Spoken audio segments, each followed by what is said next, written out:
The Athletics have had a July to remember. The team has an unbelievable 19-4 record, the best in franchise history.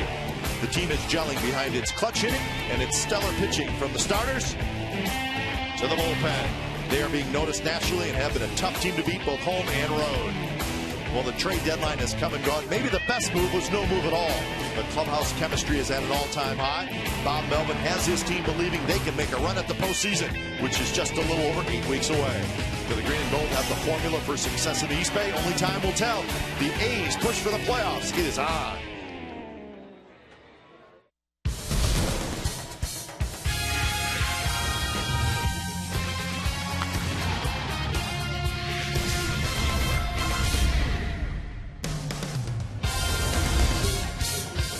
We are back at the Coliseum after 15 innings of baseball last night, but it ended with an A's win. Tonight, George Kataris, his first start in the Green and Gold. It's game 2 of this 3-game series. Tampa Bay Rays and the Oakland A's. Tommy Malone is looking for his 10th win. You're going to see tonight's game right here on Comcast Sportsnet, California.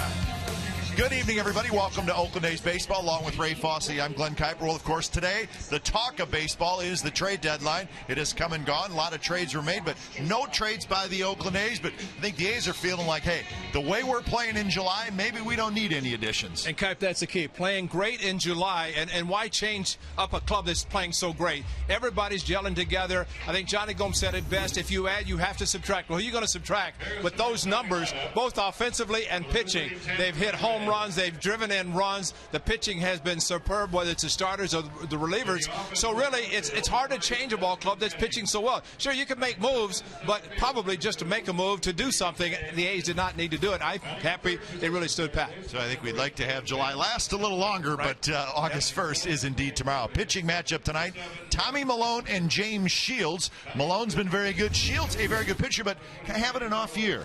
One's a left-hander, one's a right-hander, but very similar. Change-up, of course, from Tommy Malone we see quite effectively, and for James Shields. I think more than anything, Kuiper, he's just happy to still be a member of the Rays because there was talk that he was going to be traded. Great change-up, great curveball. They call him Big James, Big Game James for a reason, because he loves to pitch for the Rays. He's one of the veterans, but very similar style of pitching from both two of these pitchers tonight. So we're going to have fun tonight. Lou Wolf is going to join us, also David Forrest, assistant general manager, and we'll talk about the trades that were made today around Major League Baseball. And we got a good ball game coming up. It's the A's and the Rays. You'll see it right here on Comcast Sportsnet California. We'll have lineups and we'll have first pitch in just a moment.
Sportsnet California is brought to you by AT&T, the nation's largest 4G network. AT&T, rethink possible. And by Toyota. Check out the great deals at your local Toyota dealer today. Beautiful night at the Coliseum as we get set for Game 2 of this 3-game series between the Tampa Bay Rays and the Oakland Athletics. Long night last night, but it ended well for the Athletics with the 4-3 win in 15 innings. Starting pitcher tonight, Tommy Milone. He's just about set to lead his teammates out onto the field. Cap, you know what's interesting about both clubs? Neither club taking BP on the field today, and we almost think that it was a day game after a night game. This game ended, or the game ended this morning from last night to 5 hours and 9 minutes, but you know, full day. Don't yawn on me. Excuse me, what? Game time weather brought to you by the Santa Cruz Beach Boardwalk. Get to the beach. The admission-free boardwalk is open daily. 67 degrees, so another fairly warm night at the ballpark. It's the walk-off pie man. That's great. He's in the house. Walk-off pie. That's beautiful. I like it. All right, the Rays line up tonight against Tommy Milone. Looks like this. Desmond Jennings will lead off, followed by Upton, Zobrist, Keppinger, Pena, Rodriguez, Joyce, Lobaton, and Full. Tommy Milone starting for the Athletics, looking for win number 10 on the season as he makes his 21st start. Did pitch against the Rays down in St. Pete. He walked 3 in the first inning, had a hit batter, gave up 4 runs, but got the win as his offense came back, and he gave up only 1 more run after that. But he is pitching to a new catcher tonight. George Gutierrez says he is making his Oakland debut tonight, the catcher acquired from the Milwaukee Brewers. The defense tonight for the A's. There's the catcher, George Gutierrez. Rest of the defense looks like this. Smith, Cespedes, and Reddick in the outfield. Sogard, Hicks, Weeks, Moss. On the infield, Gutierrez is the catcher. Tommy Milone finishing up his warm-up tosses. Throw down to second base, and we're just about set to go for second game of the series with a day game tomorrow, and then the Toronto Blue Jays come in for a 4-game series here at the Coliseum. So that is what lies ahead for the Athletics. A's still in that top spot in the AL wildcard race.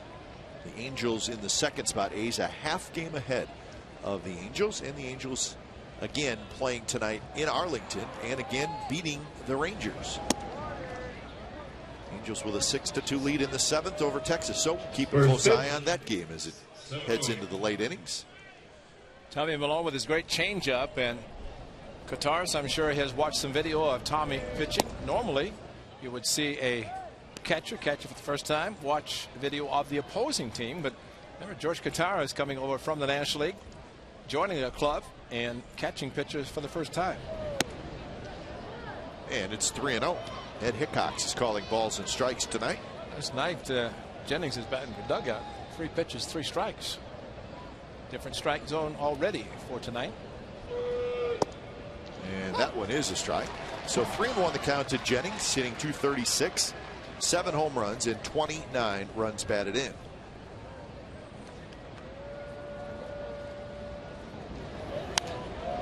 Pop-up foul, so it's 3-2. Okay, one of the things that happens as you look at umpire Ed Hickox and the rest of his crew, but when you have a young pitcher that normally relies on the catcher, but then you have a catcher catching for the first time, it's kind of, how do you deal with it? And sometimes the pitcher calls his own game. Sogard in on the grass, he's got it. So the pop out to third is how the ball game gets started. Jennings is retired, and that'll bring up B.J. Upton. It makes it very tough on a catcher catching a pitcher for the first time, but the status of Gutierrez should help him. That's what Tommy Milone throws. And well, you see again the fastball below 50%, but fastball changeup are his 2 main pitches. Over 70%, those 2, and why not? They're both very good. So Upton steps in.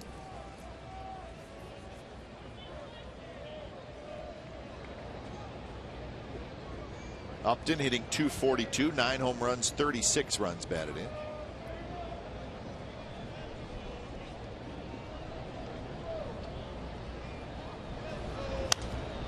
This one's popped up on the infield. Right side where the first baseman Brandon Moss has it, and it's out number 2. Well, Upton showed all kinds of frustration last night. He went 0 for 7, and he pops out in his first at bat tonight. I had a conversation with him, and I said, tough park, isn't he? He said, I've thought as long as he's played in the American League to try to hit a ball out to right field. He said, I hit my best bolt and it goes nowhere. But yet, what does Brandon Hicks do? He goes deep to tie the game. But frustrating as hitters hit balls they think are going out, and they don't. Matt Joyce thought his was not going to make it out, and you see a right fielder jump for a ball after you feel like you've hit it well enough. It did go out.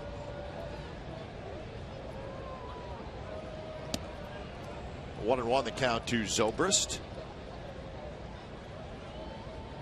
Switch hitter hitting .249, 12 home runs, 41 runs batted in. Not a whole lot of high batting averages. The Rays have the lowest team batting average in the American League. They hit .230 as a team. They're 11th in the league in runs scored.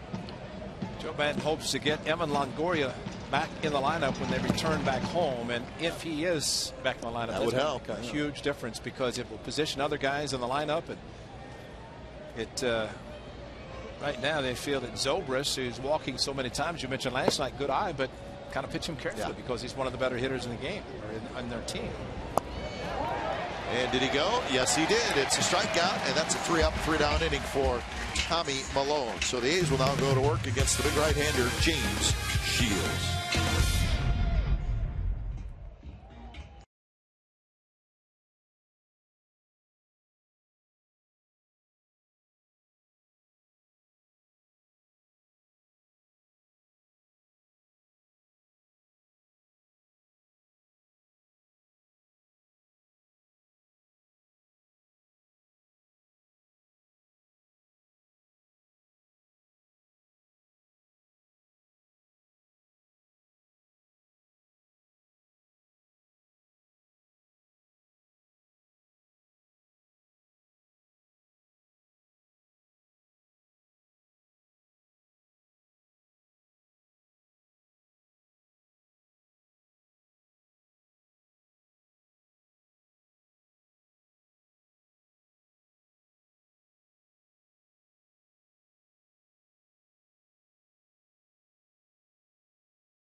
At the A's lineup as they come to bat here in the bottom of the first inning. Coco Crisp still out of the lineup, so Weeks will lead off. Then Smith, Reddick, Cespedes, Carter, Moss, Kataris, Hicks, and Sogard. James Shields, as we mentioned in the open, happy to be pitching for the Rays. The veteran making 22 starts, his 22nd start, 8 wins, probably could have more, but just a game over 500. Outstanding changeup and curveball. He would throw those 2 pitches, as we will show percentage-wise, more than any other pitches that he throws. So Shields kicks, and his first pitch is a strike down around the knees. Weeks hitting .218, a couple of home runs, 17 RBIs. Walk-off sacrifice fly last night. He did it with the bases loaded, 5 infielders, 2 outfielders. And this is our 4th right choice. Let's take a look at it. Strong throw by B.J. Upton, but in overtime, not enough time as Brandon Ian scores the winning run. And Jamal Weeks, the first walk-off, pie time. He got a little bit of everything last night. Right center, Sam Fold is under it. And Fuld has it for out number 1.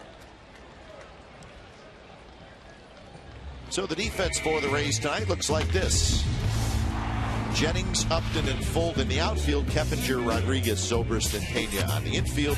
Lobaton is the catcher. So it was 5 hours and 9 minutes. Is that correct? Time of game last night? So at about 12:20 a.m., Jamal Weeks, the last batter to bat for the A's in this morning's game, and the first hitter to face Shields in tonight's game. That's right. That's quite an accomplishment. It's like taking your ball and bat and say, we're going to play my game. That's right. Yeah. Longest game at the Coliseum since 1983. 493 total pitches thrown. So last night's home plate umpire, Angel Hernandez, even though he was a little inconsistent at times, you got to give him some credit for hanging in there for nearly 500 pitches. That is a lot. But he went in the record book, too, also, for more strikeouts ever by an Oakland A's team. There was just a few strikeouts as well. I had 33 total strikeouts. As Smith grounds out 4-3. David Price was good, and as Joe Madden said, he had it all set up for him to finish the 7th with a 3-2 lead. Turn it over to Peralta. There's the line, though. 3 runs thanks to the Brandon Hicks solo home run to right field. Made it a 3-3 game. A.J. Griffin a good start, but Hicks, again, doing something very difficult to do at nighttime here, and that's for a right-hander to go oppo. Right field seats, and the way he was sprinting to second base, he said he didn't think he got enough of it, but it just kept carrying. Well, and it turned out it was well out of the ballpark. Yeah.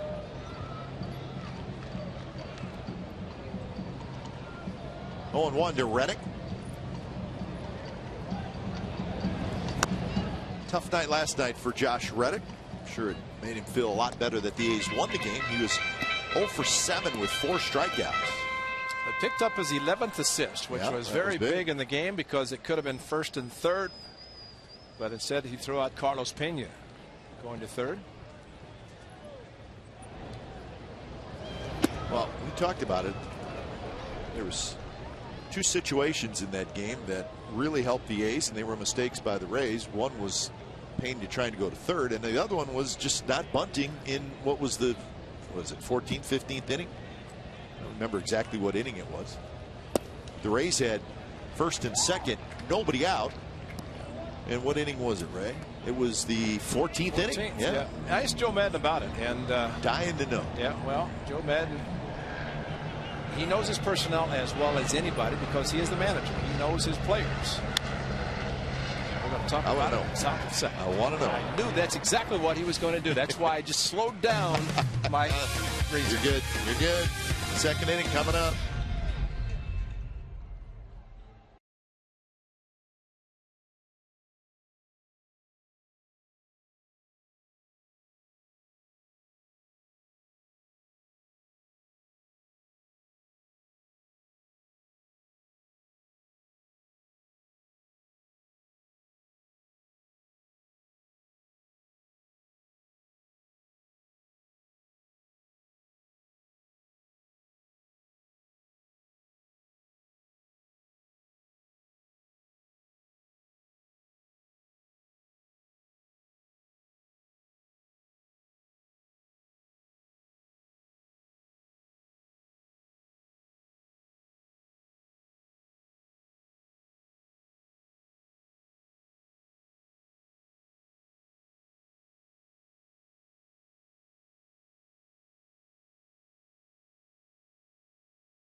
Ball presented by Advantel Network. Saturday, August the 18th, after the A's play the Indians, fans will, with a special pre-purchased movie tickets, will be invited to watch Moneyball. Field-level tickets that include the movie are available for $40. If you already have tickets to the game, movie tickets are available for $12. A portion of the proceeds will benefit cystic fibrosis research, support, and resources. For info, go to oaklandathletics.com/Moneyball.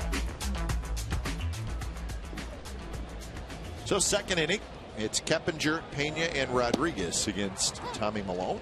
You know what so, Ray, finish up. You know what I found out, first of all, after watching Moneyball again, Yeah. which, you know, sometimes you have to watch a movie a couple of times and realize, thanks to our daughter Lindsay, our daughter Nikki, and her husband were in the movie. Really? Standing below sign number 19, the win number 19 of the movie. Really? There's Nikki and Jill. Did you see them?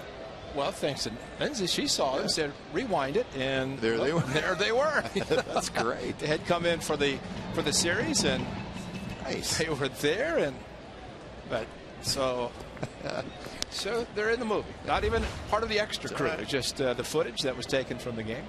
But anyway, talking to Joe Maddon, and I think the important part of this conversation is simply that a manager knows his personnel better than anyone. So when I asked Joe about why not bunting, he said, how can we be assured, number one, that he was going to bunt successfully? We already had a runner in scoring position, first and second. He said, I don't believe in bunting a lot anyway. And he said, as it turned out, he didn't feel Matt Joyce could accomplish hitting against Jerry Blevins, so he put Brooks Conrad up with no intention to bunt because he doesn't feel he could bunt. And he didn't expect Jerry Blevins to throw a very good two-seam fastball. Instead, he did. And then he said, if I bunt and it's second and third, they're probably going to walk Roberts. And then I have two lefties facing Jerry Blevins that I didn't feel could drive the run in. So all this factored in. No, I understand. You know, he basically knows his personnel. And the bottom line that he said, people assume that if you bunt, you're going to drive in a run. He said that's not necessarily true, and he's got facts and figures and everything that prove that he would rather hit, because the runner's already in scoring position, than to sacrifice and put guys up. But he didn't think maybe had the best opportunity to drive in the runs. Yeah. Every man. You know what? We knew he had a reason for it. I guess my thing is even though Conrad's a switch hitter, Brooks Conrad is a better hitter than Matt Joyce in that situation. That's my. I'm playing devil's advocate here. But Joe felt that if Brooks Conrad, by the way, he's gone, right? I think they brought him. Thank you. Luke. Well, no, I wasn't for that reason. They needed more pitching because of the extra innings. But still, that sort of tells you where Brooks Conrad is in the pecking order. Yeah, exactly. He's their last player. Right. Yeah. As opposed to your starting right fielder. Right. I don't know. But the one thing you cannot argue with what Joe Maddon has done in his time with the Tampa Bay Rays. Nope. I mean, he's pulled and pushed the right buttons, as Bob Melvin has done in the month of July and done since he's been managing the A's. And you know, you have to respect a manager for his views and his belief in what his players can do or cannot do. And as always, you want to put a player up in a situation to be successful.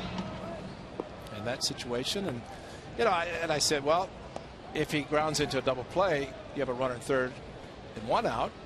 And I said, if you have the bases loaded and two lefties up, the infield's going to come in.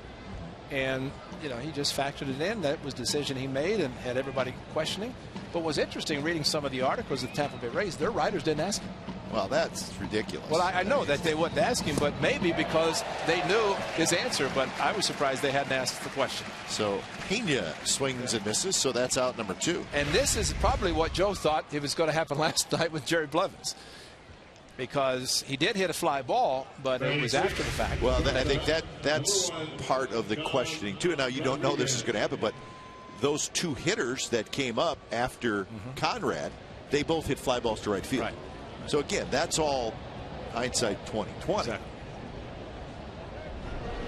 And I guess what makes it a strategical conversation is the fact that none of it worked, which is... It's easy to question it then, certainly. But we were surprised that Joyce was pinch hit for. And and I didn't ask him, and maybe it would have been different had they been playing at home, because if the A's, as was the case, once they got a runner on base, they sacrificed. Sure. It changes everything, because if the A's were in that situation at home playing, then they could have done all that, moved everybody in, the 5 infielders, the 2 outfielders, and the whole thing, and probably would have been a little bit easier to drive in the run. Yeah. But anyway, again, I think it's the most important thing. Managers have to know the personnel, and Joe does. To the point that Keppinger might have come into the game in the 15th if Farnsworth had thrown too many pitches. Yeah. He definitely would have pitched the 16th. Wow. Because they had no pitchers left, and he was not going to ruin the arm just returning Farnsworth.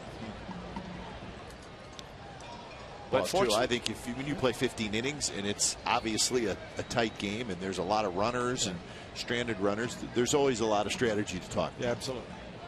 But the good news for the A's, their strategy came out on top and won a big game. That 3-2 pitch is a bit inside. Rodriguez is able to check his swing, so it's a 2-out walk to Sean Rodriguez. Well, Rodriguez, if anything, sold it as he took off immediately and looked at that angle that he did not swing. He believed that he did not, and Chris Conroy confirmed it. Number 20, Matt Joyce. So here's Joyce.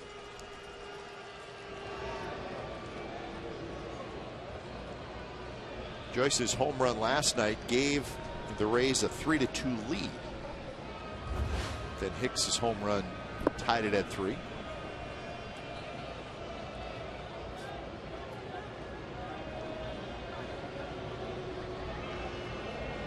The Angels still leading the Rangers 6-2 in the bottom of the 8th inning.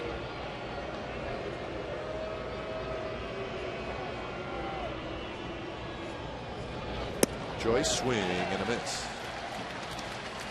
Joyce, a left-hander, of course. He is a DH tonight after starting the outfield last night. But one of the things Joe Madden has said that he prefers, and they have so many charts, so many reports on pitching styles and pitches that pitchers throw. In the case of Tommy Milone, they know he has a very good changeup, and one of the reasons of batting a left-hander, they hope to be able to take a changeup away. In this case, first pitch though was a breaking ball, same that struck out Carlos Pena. So it's a matter of Tommy Milone, does he continue to throw the changeup against the left-hander? He has done that. He may call his own. Maybe George Kataris doesn't believe he's going to do it, but we have seen him throw very good changeups to left-handers. Strike is. See, Joyce showed bunt because of the shift. He was going to push the ball to the left side because of the shift. Everybody on the right side, and third baseman Sogard is playing way over here. So here's the area that he was going to try to bunt to, even with 1 strike. It's a good pitch though by Malone. Couldn't do it. 2 pitches, breaking ball in the dirt. Rodriguez takes off and he's going to make it.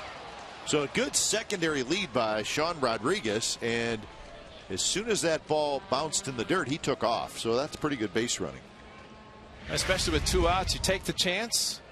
Is no swing, good block by Kataris, but as soon as he took off, there was really not much of a chance to throw him out. And you have to have the secondary lead.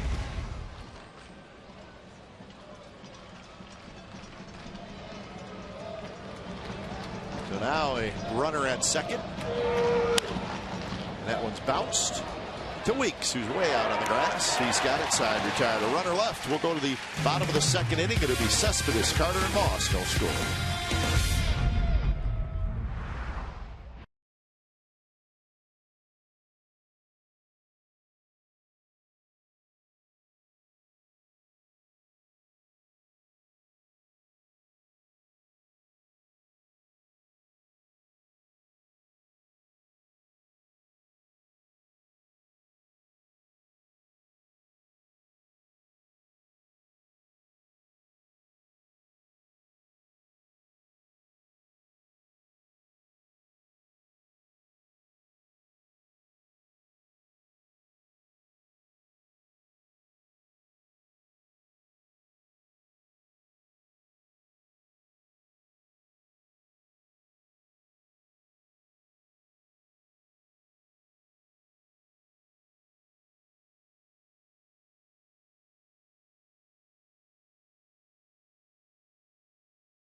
California is brought to you by Roaring Camp Railroads. Proud to welcome Thomas the Tank Engine and friends. Details at roaringcamp.com.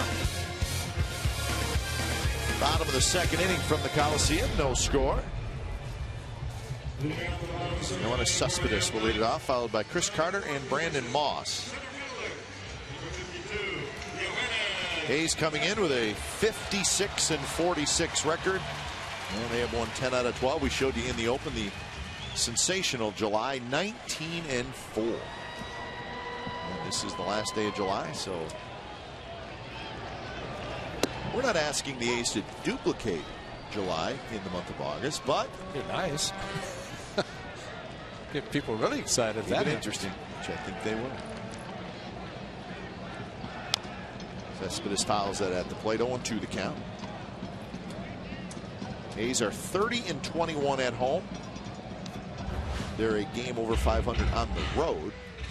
So game number 103 for the Athletics.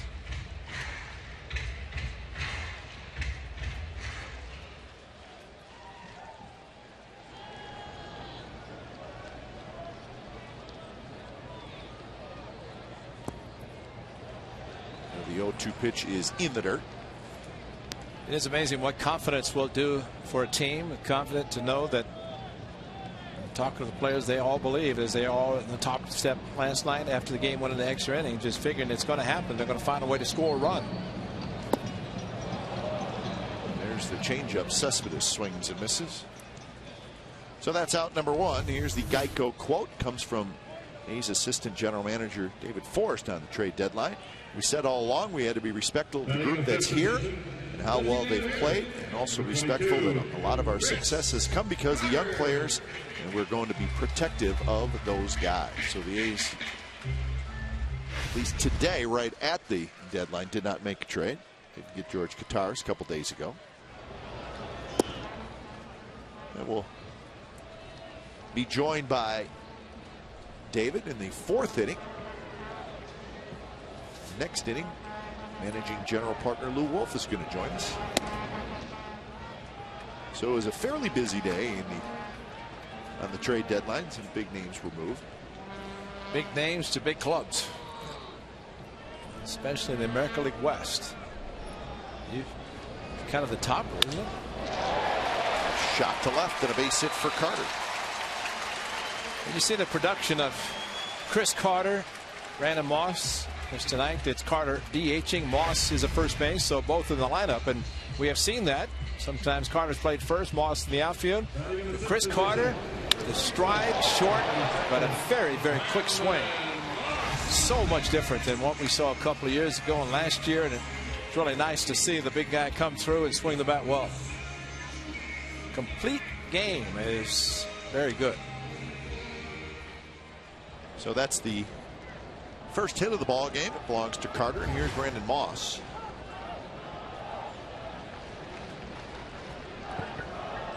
Moss got in the game as a pinch hitter. Last night he walked. And that one hit toward third. Keppinger has it. Out at second and out at first. So it's a 5-4-3 double play, and we're through two. Lou Wolf will join us when we come back.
Yankees, and we're pleased to be joined in the booth by the owner and managing partner of the Athletics, Mr. Lou Wolf. Lou, thanks for joining us. Thanks for having me. It's nice being here. How much fun you having?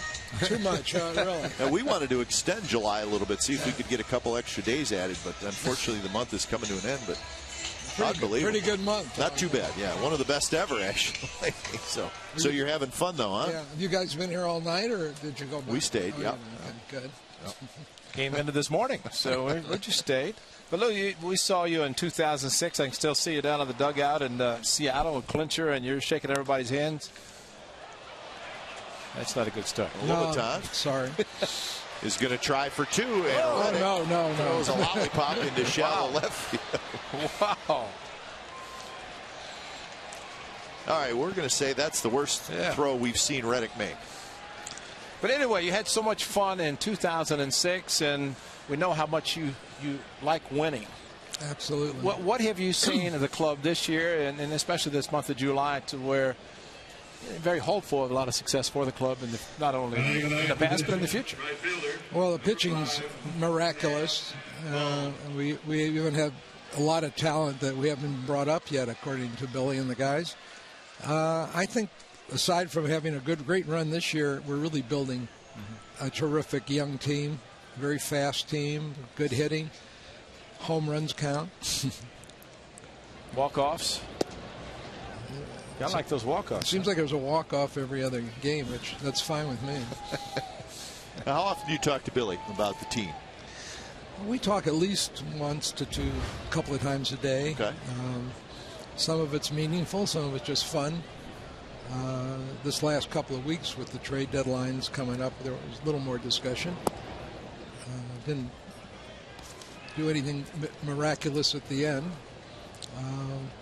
But he was so comfortable with the team we have that we didn't have to do a lot of plugging holes or anything like that. Does he run trades by you? That's a good question. I think so. They may have been made by the time he tells me. Yeah, we talk about everything. Billy's very collaborative, so with his own people, and I'm glad he includes me. I like hearing his thought process, which is really very logical in a very subjective business. And it seems a lot of people want to be general managers or owners of a ball club and want trades to be made or things to happen for a ball club, especially with the success you guys are having. And how much do you rely on Billy and what you just said, to the point that maybe by not doing anything was the best thing to do? A lot of times that inaction is the best action. Not always. When it comes to the venue, inaction is not the best. It may be kind of snuck that right in there. It may be for some people, but not for us. 2-2 the count to Sam Fuld. And Fuld loops one right field, and that's going to be a base hit. And they're going to hold Lobaton as Reddick comes up throwing, and he makes a perfect throw. Lobaton does not run real well, so the Rays have first and third, nobody out for the top of the order. Well, he got jammed, tried to go inside with a fastball and jammed him, and not much anybody could do. And even from the standpoint of Lobaton trying to score, the way Reddick throws, you'd like to see somebody test his arm again. And no chance that was going to happen. Nobody out. So here's Jennings. So speaking of the venue, do you have any updates for us? I know we always talk about it with you. We always hope that there's a positive update. Do you have anything? Well, first of all, I shouldn't have brought it up, but been surprised if you didn't. I think my hope is more in capital letters and small letters. That's all I can sort of. Okay.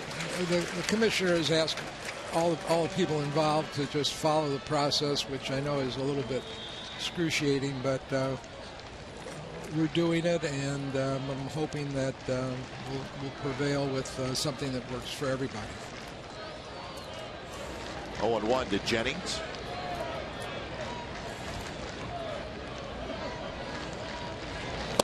Swing and a miss, and it's 0-2. So Malone jumps ahead. And Lou, I'm sure, as take a look at a very good fastball inside from Tommy Malone, but you were well aware that you had a special guest in right field sitting there, Mayor Kwan from the city of Oakland last night. What were your thoughts? I mean, she was out amongst the guys in right field, the creature creatures. I was watching from home. I saw her. I was happy to welcome her to the ballpark. We can use all the fans we can get. I don't know if she's here tonight. She has a busy life. I'm not sure that wasn't her first time this year, but she's had a full plate of activities at the city. Which probably include visits by you? No, not too much with me. We had one lunch together. 0-2 to Jennings. Malone looking for a strikeout, and he's going to get an out at home. And Lobaton in the rundown now. Yeah. Kataris. Too many. And a few too many throws, and now both the runners are going to move up to second and third. The A's do get the out. Kataris runs him back to third. The A's have exactly what they want, is a double play situation. And he got in the rundown long enough, did Lobaton, to allow the runners to advance. But Lobaton ran because it was going to be a double play, and that is the best time to run. He should have just tagged him. Could have tagged him right there, and the runners would have been at first and second. Then you look for a double play ground ball from Upton. But this rundown, and I don't know if right there he thought he was going to continue to run. But when you make that many throws, it does allow the other runners to advance. And now the A's do have, or the Rays actually have, what they wanted. A couple of guys in scoring position. Here's Upton. Corner infielders come in for the A's. And the first pitch is low. But if a ball is hit slowly enough that you can't turn two, then the runner from third won't run. If it's double play ground ball, at times the runner will run to try to do exactly what he did, getting a run down instead of having a double play turn. Upton popped out in the first inning, and he takes low, 2-0. You're right, Lou. Throw home. It's just too many throws. You know, as a player, that you usually try to make one throw, and rundown's over. Well, we got a new guy trying. You know, he's adjusting to the Coliseum.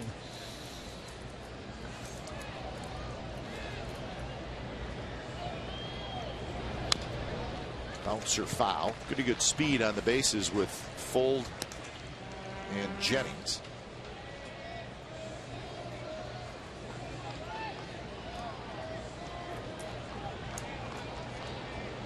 Zobrist, a switch hitter, is in the on-deck circle.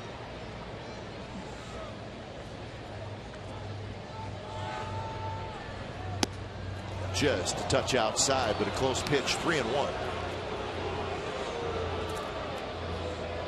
Angels still leading the Rangers 6-2. That game now in the bottom of the ninth in Arlington. You know, I think you brought up a good point about what this club is doing now, but you're talking about the future. How much of that is a result of what Billy and David did in the offseason of making the trades, getting a lot of young players in anticipation of future success, but all of a sudden you're having it now. How much does that affect the current situation, but also knowing that you don't want to give up some of the young players to try to help now when you know they're going to be the future of the club? And that's why we didn't see a lot of trades, because everybody wants our young pitching, especially. And Billy wants to hold on to that. So I'm really comfortable about the team. 3-2 pitch to Upton, and he bounces it foul.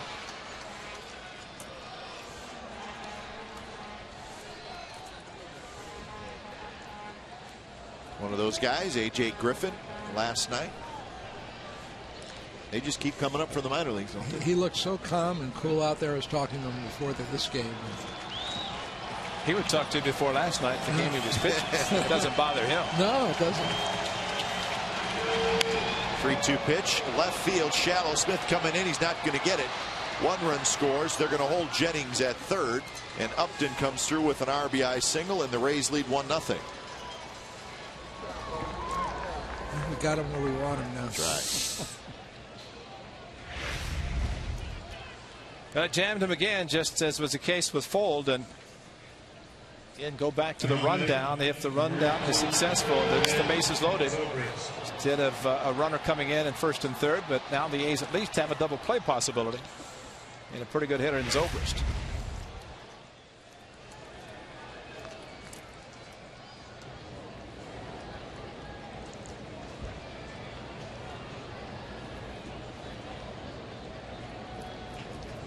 So how far have the A's come in the month of July? Well, look at the standings on the 30th of June. The A's were 13 games out of first place and 5 games under the 500 mark. Remember, that was right after the A's lost 3 out of 4 in Texas. We had a 9-game losing streak. Exactly. And to come back from that, plus a lot of one-run games. So 9.5 games picked up in the standings. You jumped over the Angels just by a half a game. Zobrist shows bunt, and it's a strike. And the struggles for the Rangers continue. The Angels have just finished off that win 6-2. That's a final now. So for the second night in a row, the Angels beat the Rangers. I'm not sure who I want to win. I know. I was trying to figure that out today too. Who should I root for? I don't even know. You can root for the Angels, and root for the A's, and by the end of that series, everybody's tied.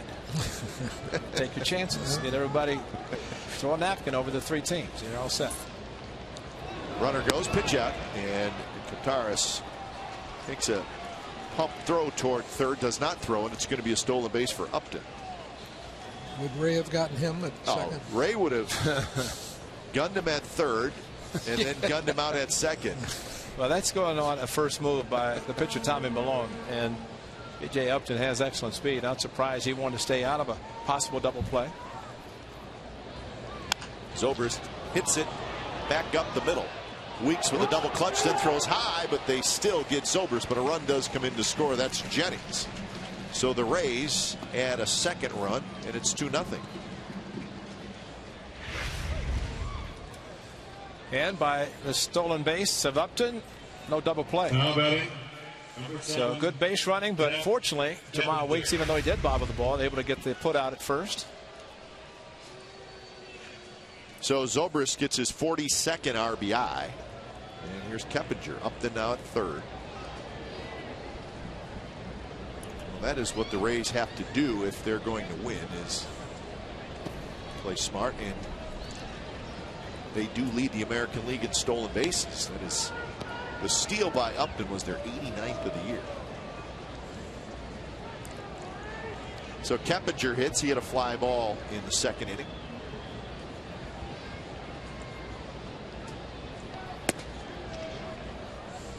So you were talking about that 2006 team, though, Lou, but really that team had quite a few veterans on.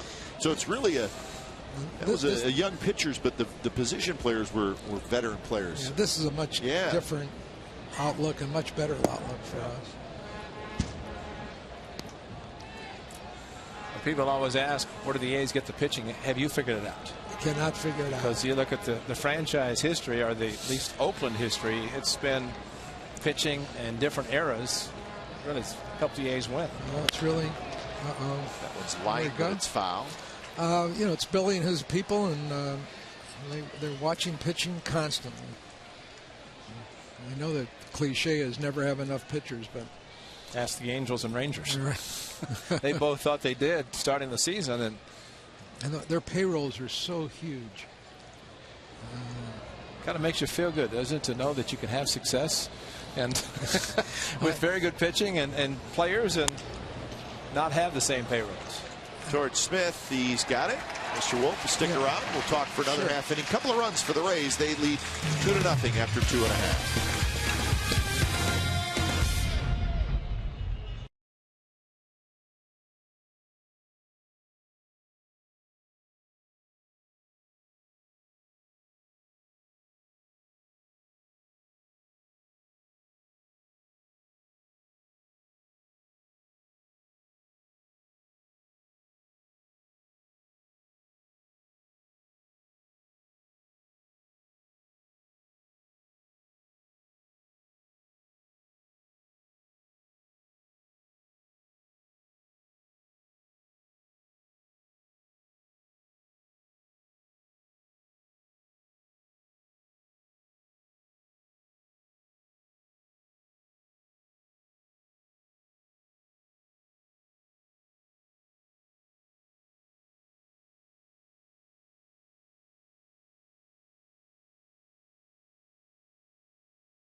Baseball on Comcast Sportsnet California is brought to you by Premium Rush in theaters August 24th. Rays with a couple of runs in the top of the third. They lead 2-0 over the A's. Taras, Hicks, and Sogard for the Athletics against Shields. We continue our conversation with Mr. Wolf. We'll catch up here now, maybe. All right. Well, the first pitch or second pitch was a double, so maybe the A's can do the same thing. Taras coming over from the Milwaukee Brewers.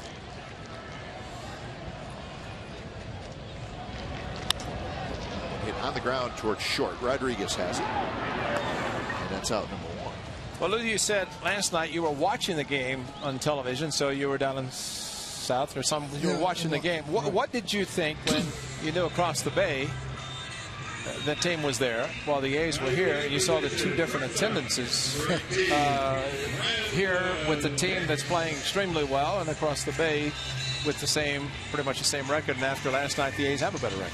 Yeah, well, I was switching back and forth a little bit. You know, I'm proud of the Giants having a full stadium, and that's exciting and a good ballpark. All we do is like to emulate them. We were actually under. I check it all the time. We were under 9,000 in the ballpark last night, even though you reported on it. And the people there were great and excited, and it just seemed to me that after the road trip we had, we might have, even though it's a Monday night, we might have done even better, but we didn't. Tonight looks okay. There's still a lot of holes, and I think the ball players get excited when there's more and more fans here, but it's up to us to produce the right fan environment. We're trying. How do you do it? It has to be a new venue. That's all there is to it. Excuse me. Baseball, I think, realizes that, and we're just waiting for them to evaluate our request for opportunity to try and do a new venue. Hicks strikes out. Well, I think the players. It's a good changeup from Shields. Not surprised. If you're a player, you come home from a good road trip, and you're in the wild card. You're leading the wild card, and you see 12,000 people. I think that disappoints the players. Yeah. I do. Some of them, they're all young. They're happy to be here. Most true. of them, and you know, the people who turn out, I really appreciate tremendously. You can just do the best you can do. Yeah. It wasn't too much different in 2005 and 6. Well, if the A's continue to play great baseball, hopefully the attendance will indeed pick up the final 2 months of the season. Still a lot of baseball left. And we're ahead of last year. We had a pretty good schedule with Boston and New York, and the Giants are our best draw. 1-2 to Sogard. All the Bay Area fans, so they're going to. Yeah, the Bay Area is a great sports area, and we want to be part of it. Little flare to right field. Fold comes in, and that's a 3-up, 3-down inning. Mr. Wolf, thanks for stopping by. Thank you very much, Good guys. luck. All right. Keep plugging along in the ballpark. You'll do it.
inning here at the Coliseum, and joined now in the booth by assistant GM David Forrest, who I would imagine is catching his breath a little bit. Is it as hectic as everybody says it is? It wasn't as hectic as staying up for a 15-inning game last night. I could have gotten to bed at a reasonable time if not for that. But we were busy the last probably 2 or 3 days. Both Billy and I talking to various clubs and just sort of talking in concept, not necessarily exchanging proposals. But ultimately, we got to 1 o'clock today, and nothing really felt right based on what we think this club is capable of. Well, your comments about what you have, I think, very important because they are playing well and maybe better expectations than what you thought coming into the season. But having said that, as you were going through this, was there something, and I know there are clubs that people say, well, you have to make a move because it's going to help the club.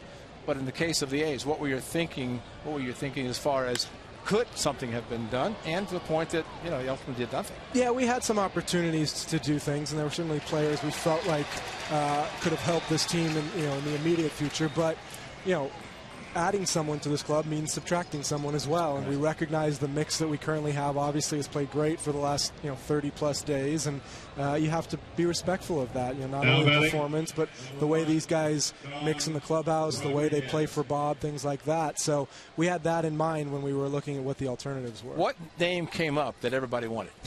I bet I can guess, but I'll let you. You're not going to get it out of me. Right? Okay. Okay. Well, I know. Pitching, probably. Sure. You could put any number of guys in that category. And whether it's guys who are here now or guys in the minor leagues, exactly. It's no secret that teams are going to come after a young pitcher. The only reason I said it because I know the name straight. It came up quite often, and I would say that what he's at least doing and the potential that he's probably going to stay in the green and gold. Yeah, without a doubt. I mean, that was part of our thinking that between Anderson and Mac coming off rehab starts here sometime soon, plus the guys we have coming to the minor leagues, we have some internal options to improve the club in the near future. So we didn't want to give up those possibilities just in order to add maybe somewhere else. David, I mean, do you guys have a list? These guys, no, we're not trading. These guys, maybe. These guys, yeah. We rarely say absolutely not on this guy. I think Billy was quoted a week ago as saying that Dan Straley was a guy who, fell into that category. But based on what he's done, he's not a guy we're going to talk about. But usually you have to be open to just about anything if your goal is to improve the major league team, for a playoff run. One of the things everybody concentrating on today, the deadline one here for back east, but everybody knows too that what can happen August and September. Is that something that, because this is July, the club has played so well that, and I know people are saying what's going to happen, but the thought maybe later, and if you wanted to do something, you probably could, because you could get somebody through waivers and either the A's or another club to acquire somebody. Yeah, I think people really underrate the possibility of doing something in August. A big deal is made of this July 31st deadline for good reason. It certainly provides the most flexibility, but if you look back at playoff teams the last 4 or 5 years and the pieces they've added in August that have been critical, it is something that does happen with regularity, and it's certainly something we're going to be mindful of and keep our eye on. Now, the date also, August 31st, you might explain that with regard to postseason. Right. So anybody who you want to help you out in the postseason has to be in the organization by August 31st, whether that's in the major league team, in the minor leagues. They have to be part of the A's organization by that date. Hey, you're good. You got 3 up and 3 down. 3 up, 3 down inning. He's not going anywhere. We'll get some runs with David Forrest when we come back.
Comcast Sportsnet California is brought to you by Cache Creek Tropical Riches. Win cash and prizes daily through September 3rd. Visit CacheCreek.com for details. 2-0, the Rays lead. A's will have the top of their orders. We'll continue our conversation with David Forrest, the assistant GM for the Athletics. And David, there were some deals in the AL West. Of course, the Rangers today, right at the last minute. I mean, it sounded like it went right up literally the last minute. They get Ryan Dempster, who's a very good pitcher. But there's some pitching issues for Texas, and they got Soto as well, the catcher.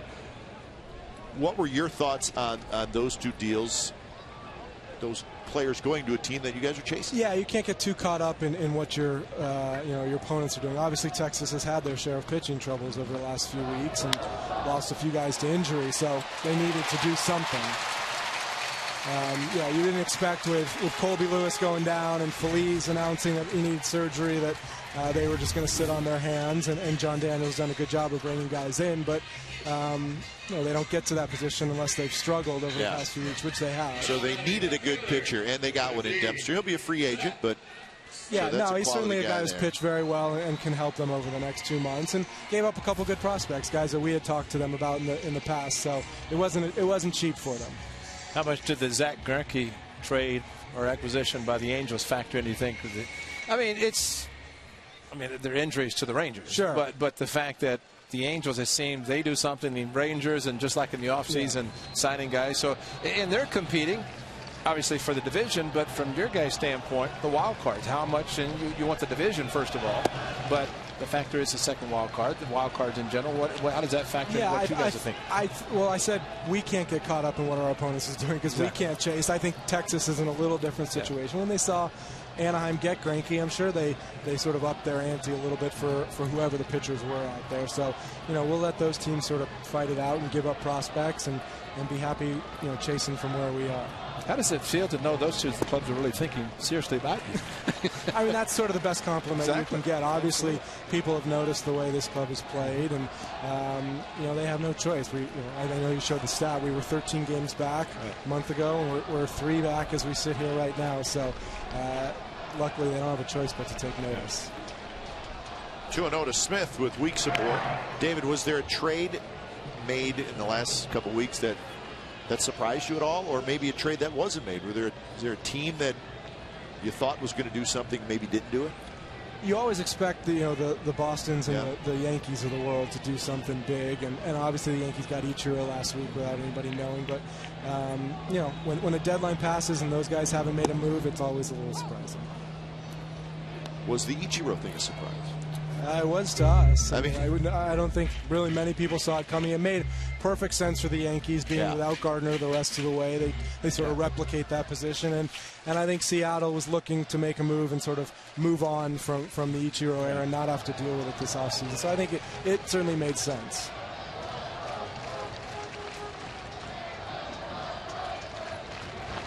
Smith takes just a bit inside, so 3-1. David, you might explain it also. We talked about the August 31st, but as far as the waiver, non-waiver passing now, but what can happen with regard to trying to acquire a player or trade a player starting tomorrow in August and or September? Yeah, so starting tomorrow, a lot of teams will put the majority of their guys on trade waivers, which, if a player clears that, he's free to be traded anywhere, just like he was before this morning. Is that anywhere, anytime? Yeah, if he clears waivers. Once he clears. Yeah, what becomes difficult is when a team claims your guy on trade waivers, and then for the next 48 hours, they're the only team who you can trade him to. If you don't complete a deal, then he cannot be traded for the rest of the season. So it's sort of how the waiver wire works. Again, a lot of guys get put on, some as a smoke screen, some because teams really want to trade them, and it's something you just monitor on a daily basis for the rest of the season. So you can only, as a player, you can only be claimed once. Yeah. And then you can no longer be placed on waivers. Exactly. So. It's a little bit of a shell game. You try and figure out what the right time is. If you do want to move a guy, or if you see somebody out there, you're willing to grab them and make sure you have room in case you do just sort of get awarded the claim. We saw that a few years ago on the other end with Esteban Loaiza when the Dodgers claimed him off waivers and didn't expect us just to hand him over, and we did. I think they were a little surprised by that one. So it works both ways. Reddick popped it up. Be playable for Keppinger. This may sound like a silly question, David, but they say the waiver wire. Well, do you guys get an email every day? Or, I mean, what is the waiver wire? You don't think there's actually like a clothesline in our office and it just comes across now? It just, it used to be the wire service. I'm curious, how do you check the waiver wire? We get an email every morning from the commissioner's office that lists the players who've been placed on. So every team gets the same email. Exactly. Gotcha. Okay. Yep. And what is the period of time? Because I've heard where if someone doesn't monitor it, somebody can sneak through if somebody does. I mean, it's been the past where it's pretty rare. I mean, you get 48 hours. So guys get placed on at 10 a.m. tomorrow morning. We find out about it 11 a.m. and then you have until Friday at 10 a.m. to put in a claim. So it, the term sneaking through is probably go back to when it was an actual wire. Well, is there a pecking order for claiming? Yes, there is. So on trade waivers, it goes through your own league first. So an American League player in reverse order of record. And then once the best team in the American League has a chance, then you go in the National League. So that's the only waiver type that is sort of league exclusive. So everybody critical today that you didn't do anything, relax, right? Because something, if you need to do it, can still be done. Yes, it can. Late timeout call by Ed Hickox, the home plate umpire. Pitchers generally do not like that. David, I would have to think, too, someone with a big contract, as the timeout called, as Shields was ready to throw. And with the ball in his hand, not good for his body. But contracts, if guys claimed, I guess you can pull him back, but you could also, I guess, in the case of Loaiza, say, okay, it's yours, and then that club who claims or maybe is trying to block, all of a sudden has to accept what he claimed. Right. That's where you run into some risk. Yeah. And those are the guys you see get through waivers. Right. And when a team isn't willing to take on an entire contract. We've seen a couple big ones in recent years. The White Sox claimed Alex Rios from the Toronto Blue Jays and assumed the 50 or 60 million that was left on his contract. So it does happen. But those are the kind of guys that have a tendency to get through waivers in August. But would you say that in that situation with Rios, where White Sox claimed him, they had to have a pretty good idea that they were going to end up with him, right? Or I don't know. I mean, maybe they expected to work out a deal where Toronto took back some money in exchange for players, as opposed to just saying he's yours. Yeah, and all his money. Despite what he was doing at the time, he was still a pretty good player. I'm not sure the White Sox expected to just be awarded the claim. Gotcha. So speaking of this team, how about Cespedes?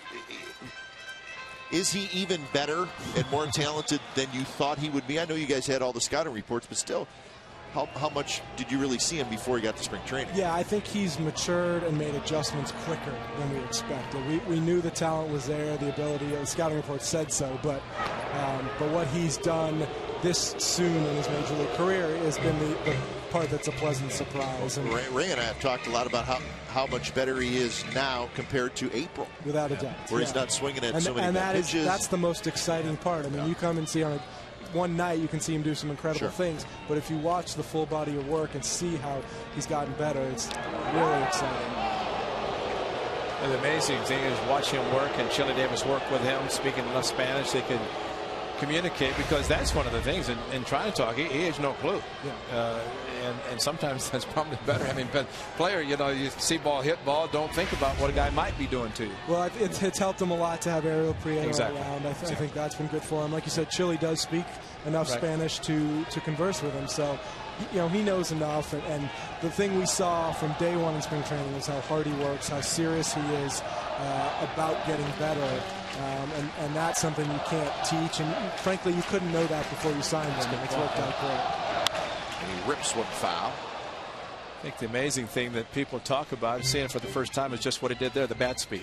Getting through the hitting zone and being able to adjust on off-speed pitches, as he did with Freddie Garcia. Hitting a slow curve for a rocket home run, but his speed. 5 tool, I guess you could put him in the category. He's getting it. Yeah. Now, I mean, we saw the second game of the year in Japan when he hit the hanging slider out. You figure teams are going to try and beat him with breaking balls, which makes sense. Except if you make a mistake, he's going to hurt you. So, I mean, to prove that so early in the season, I think has really made a difference for him.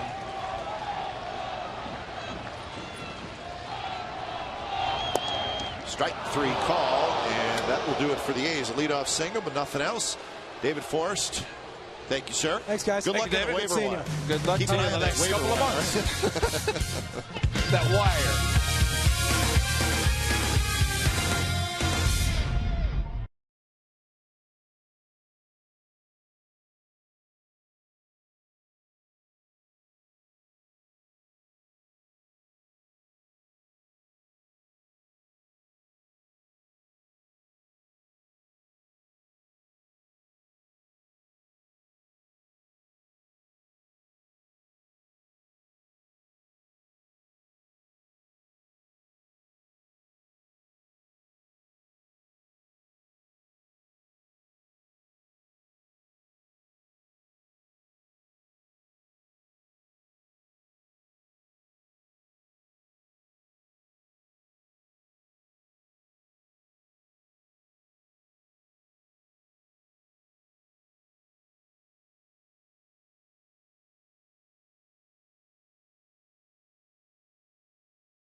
fifth inning. Here's our Farmers Insurance report card. Highest percentage of changeups thrown. And you're seeing a lot of those tonight. Shields is second. Malone is sixth. So James Shields throws his changeup 30% of the time. Malone 25%. A great pitch. If you got a good one, and both these guys have terrific changeups. Well, he spotted his fastball, and he's used his fastball a lot already. That's a good changeup from Tommy. Lobaton on the first pitch is retired. So one out here in the top of the fifth inning. Here's our trivia question brought to you by AT&T. The A's franchise record for most walk-off wins in a season is 15. That was in 2004. What player had the most walk-off RBIs with 3 that year? 2004. 2004, the A's in it right to the end. Yeah. Came up a little bit short.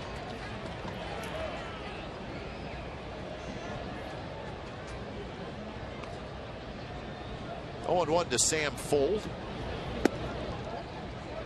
Fuld had a base hit in the third inning. That was the inning that the Rays scored twice.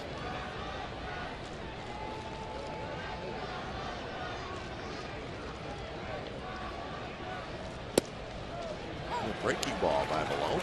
Fastball inside to Fuld in the inning, the third inning, in which he singled softly to right field.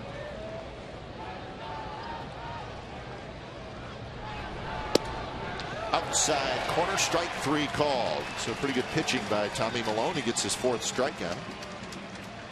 But he decided to go away from him instead of the fastball inside in good location, and outside perfectly thrown to the outside corner. I want to thank Cindy and Richard Poole from Busy Bee Bakery, Inverness, California, for once again bringing some goodies. Yes, they did. Even David Forrest was willing to sample some. He'll never be the same after he's Busy Bee. 3 up, 3 down innings, 6 pitches, and Malone has retired 8 in a row. 2-0 Rays.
Franchise record for most walk-off wins in a season is 15. It was 2004.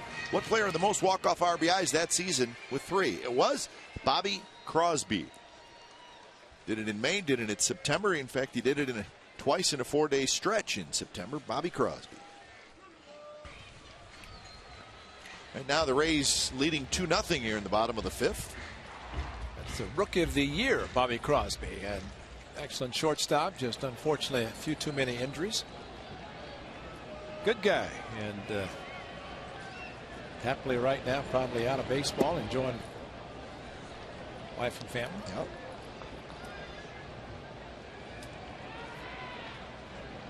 This game could very easily be 0-0.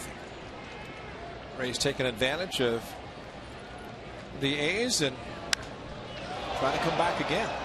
Toward right field, fold. Yeah, he's got it, and Carter is retired.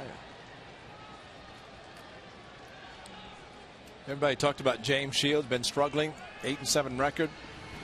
Forget it. I mean, he's too good of a pitcher, and just seeing a smile on his face today when he and B.J. Upton were talking, that B.J. said it was before last year and year before about being traded at the trading deadline, always wondering, and Shields' name came out prominently this year about possibly being traded, and both are still with the Rays.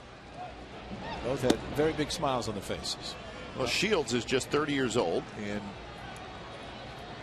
he has a contract that has a club option for 2013 and a club option for 2014. So, well, that certainly makes him attractive because he could be with you for 2 more years after this year. And on top of all that, he's good.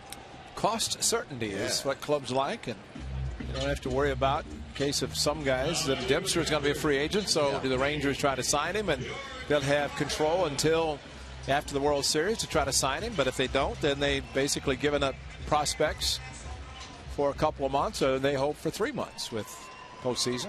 Last year was Shields' career year so far.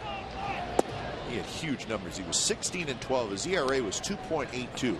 249 innings pitched and 225 strikeouts. Big game, James. Wow, that is. Yeah. 11 complete games and 4 shutouts. So I guess if you're basing his season this year on last year, well, it is down a little bit, but he is still very good.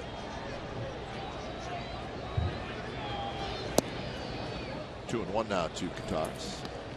He's 80-70 in his career, his 6th full year. David Forrest talking about the A's abundance of pitching. The same for the Rays. They've got quality guys on their staff, plus the minor leagues.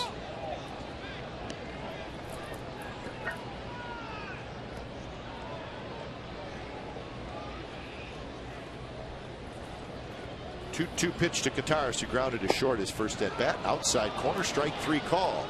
Kataris doesn't agree. So that's 4 strikeouts, and Shields has retired 6 in a row.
Another walk-off, another deal. In celebration of the A's Major League leading 12 walk-off wins, special field level tickets are now available for only $12 when the A's face the Blue Jays this Thursday. Use online coupon code PIE, P-I-E, to take advantage of this great deal. For more information and tickets, go to oaklandathletics.com/tickets. Or you can just look at the Pie Man in the stands. Or Josh Reddick. pie. There's pie, anyone. Give that man a lot of credit for putting that outfit on tonight. What he needs to do is come back again tomorrow. What he needs to do is actually bring some pie. Some real pie. Hey, you're on TV. Wave.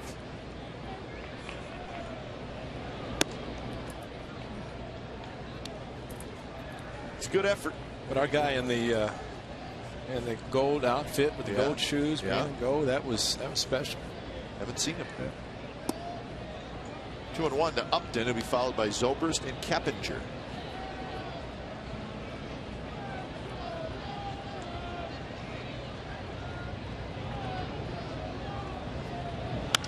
There's a shot to center field and a leadoff single for Upton. Here's our Cache Creek playing the numbers. Best record in July in Major League history, folks. The A's, number 2, 19-4. That's a remarkable graphic if you think about it. The Yankees in 1941, and it's by winning percentage, obviously. 862. They went 25-4. 29 games played in the month compared to the A's 23 plus the 24th tonight. 41, a big season for Joe DiMaggio, the Yankees' 56-game hitting streak. And that's right. He was leading the show, I would imagine, through that July. That's right. Ted Williams also in 41 hit 406. Last 400 hitter to do that, or last hitter to hit 400. Upton, a threat to steal. Zobrist hits a line drive to left field, a base hit. Back-to-back singles to open up the 6th inning by Upton and Zobrist. Fastball up the middle, changeup off the bat of Zobrist to left field. The game in St. Pete, it was Moore who pitched against the A's. They ended up hitting him quite hard, but the Rays jumped on Tommy Malone early, settled down after giving up 4 in the first inning to give up just 1 more. The A's came back to win the game, taking 2 of 3 against the Rays that weekend. Just seeing the Rays hitters not wasting a lot of time. They're swinging early in the count against Malone tonight.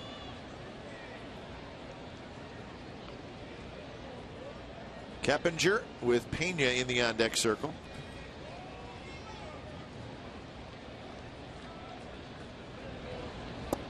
Keppinger lays off, and the count is 1-0. Keppinger has flied out to left field twice in this game. Okay. Yeah. Last night in the 14th inning, first and second, they didn't bunt. Think they're going to bunt? Don't get me started. Think they're going to bunt in the 6th inning tonight? Corner infielders think so, especially Moss at first up on the grass. Yeah. Getting you started. There's a strike. 1-1 the count. Well, the A's have to keep the Rays from getting back on the board again because they're down 2 already. And James Shields is pitching very well. It's exactly really what both managers had hoped, considering the usage of the bullpens last night. 3-1 now, or make it 2-1 to Keppinger. That was pitch number 82 for Malone.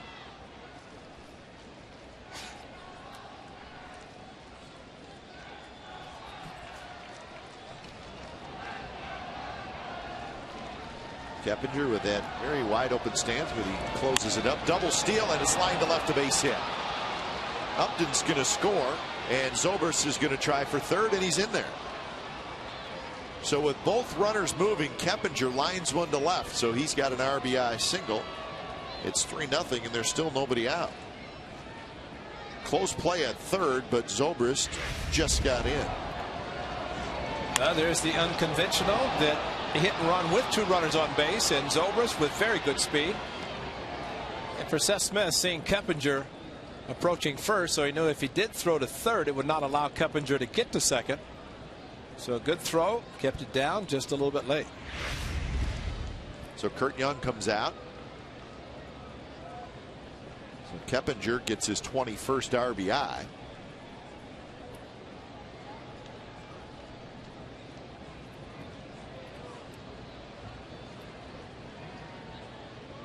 Last night, the Rays had a total of 8 hits in the 15 innings. Tonight, they got 6.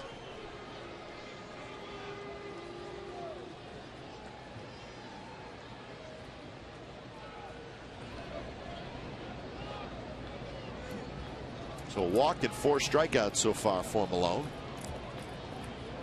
Let us remember that Tommy Malone has been spectacular at the Coliseum this year. Wins, ERA low, wins high. So this is a little bit unusual for a team to hit Malone as well as the Rays have tonight, especially here at the Coliseum. Pena sees a high fastball, and the count is 1-0.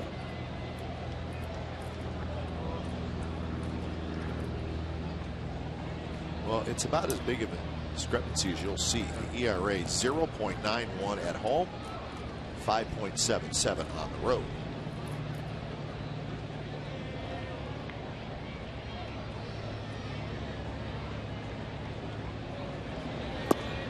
He's got 1 walk tonight. He had not walked anybody in his last 2 starts. He just generally doesn't walk a whole lot of people anyway.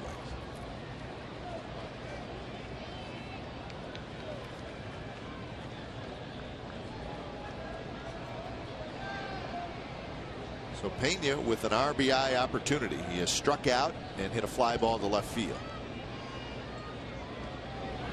2-0 pitch is skied towards center. Cespedes now over to his left. He's under it. He's got it. Zobrist tags up. So does the runner at first. The ball sails over the head of the cutoff man. So it's a sacrifice fly, and Pena gets the RBI, and Keppinger moves up. Zobrist is the runner that scores. And sometimes you have to concede a run to keep the double play in order. And Keppinger, and just watching him at first, as soon as he saw the throw from Cespedes thrown towards the plate, and especially as high as it was, he started towards second, knowing that there was not a first baseman behind him to try to get him out. And once the ball took off, he just kept going. So good base running by Keppinger. Cespedes has a very strong arm, a little erratic, but sometimes just throw the ball back into second. Here's Sean Rodriguez. Keppinger's got to get back, and he does. Pretty good move there by Malone.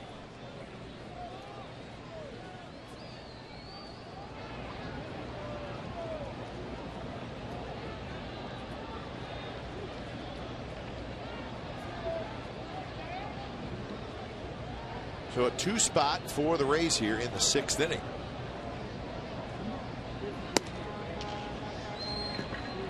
Like what you're seeing from the Rays tonight is a little bit more like, well, this is the way you've come to see the Rays play. Good base running.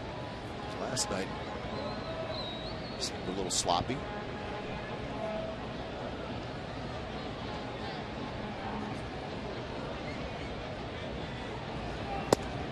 Pitch is a strike on the inside corner. Rodriguez walked in the 2nd, and a fly ball in the left in the 4th.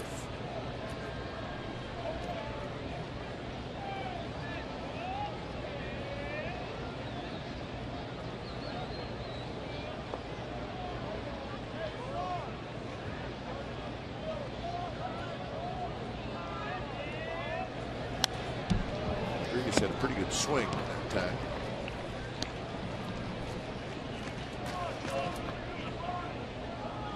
Rays just 3 games over 500 now after the loss last night. They are at 500 on the road, 25-25.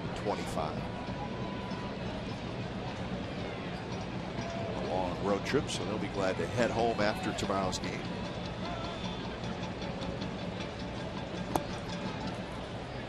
Teams in the East are getting a little help, though, because the Yankees are struggling. In fact, the Orioles beat the Yankees again tonight, 11-5.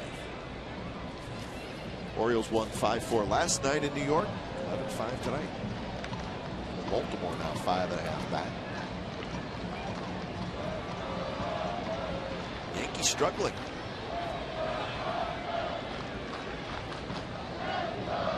And what David Force was talking about, the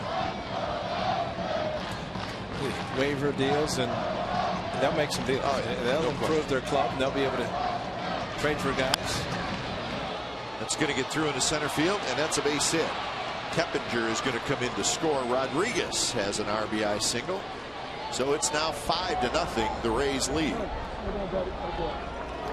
Was not hit real hard. It got through for an RBI hit. Two-strike changeup, and again the throw by Cespedes that allowed Keppinger to get to second base. He scores on the base hit up the middle, and number 20, different pitching perhaps with a runner at first base, possibility of turning a double play. Instead at second, and he scores easily on the ball up the middle. Change up 2-2. Rodriguez was able to handle. So 3 runs on 4 hits here in the 6th inning, and here's Matt Joyce. Joyce has grounded out and struck out. He is 1 for 6 in the series.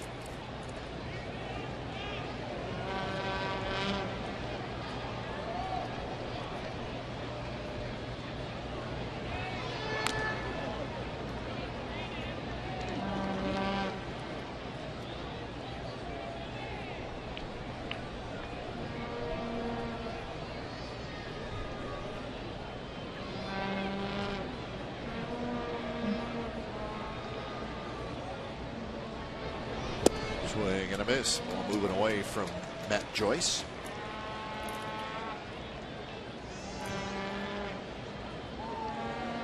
David Forrest talked about the Ryan Dempster trade.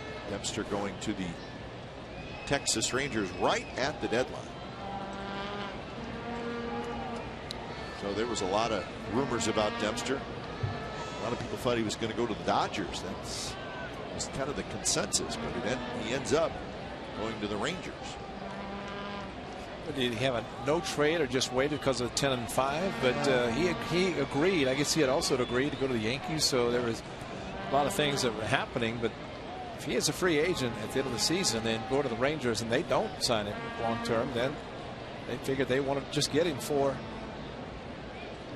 the rest of the season, and rightfully so considering the injuries. Season-ending injuries. Rodriguez takes off, fouled straight back. Yeah, Neftali Feliz, Tommy John surgery. Yep. So he's obviously out. Kobe Lewis is out. Roy Oswald will now go to the bullpen. Scribner starts to throw. And I think from the standpoint of losing, Kobe Lewis is their big guy. Yeah, he's a big starter because his postseason success was there. So you kind of know what you're going to get from him. Just very solid, good quality starter. Toward Weeks, he spins out at second and out at first. Nice double play turned by the Athletics, but 3 runs for the Rays. Bottom of the 6th coming up 5-0 Tampa Bay.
Light 6th inning. It's time for the Coors Light Freeze Can.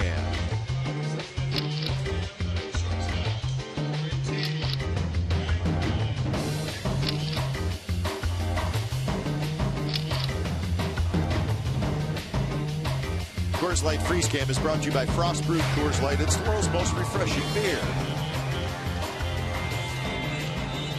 A little bit of time left for the A's, but they're trailing 5-0, bottom of the 6th inning. And James Shields looks to be on top of his game.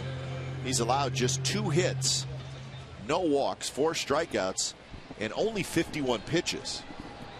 And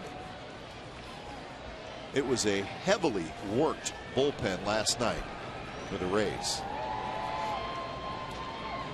The Rays bullpen alone threw 158 pitches, and every reliever was used.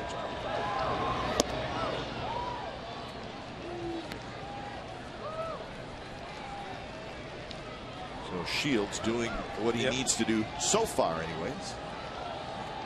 0-1 to Hicks. He'll be followed by Sogard and then Weeks. When you get the name Big Game James, and I look forward to games like this and take special pride in saying, okay, and I've heard guys at times that say to the bullpen, don't even go down there, just stay on the bench, enjoy the game, because I'm not going to need you tonight. There's that changeup.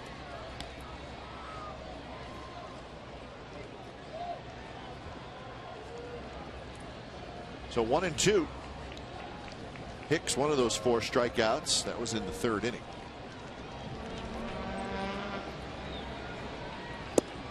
Got him. Stayed right with the changeup, and that's out number 1. Here's our Subway Eat Fresh Ask Glenn and Ray question. Wendy from Lincoln asks, much has been made of the shift this year. Seems like every team has employed it. Is it possible that the shift become the norm and the norm become the shift?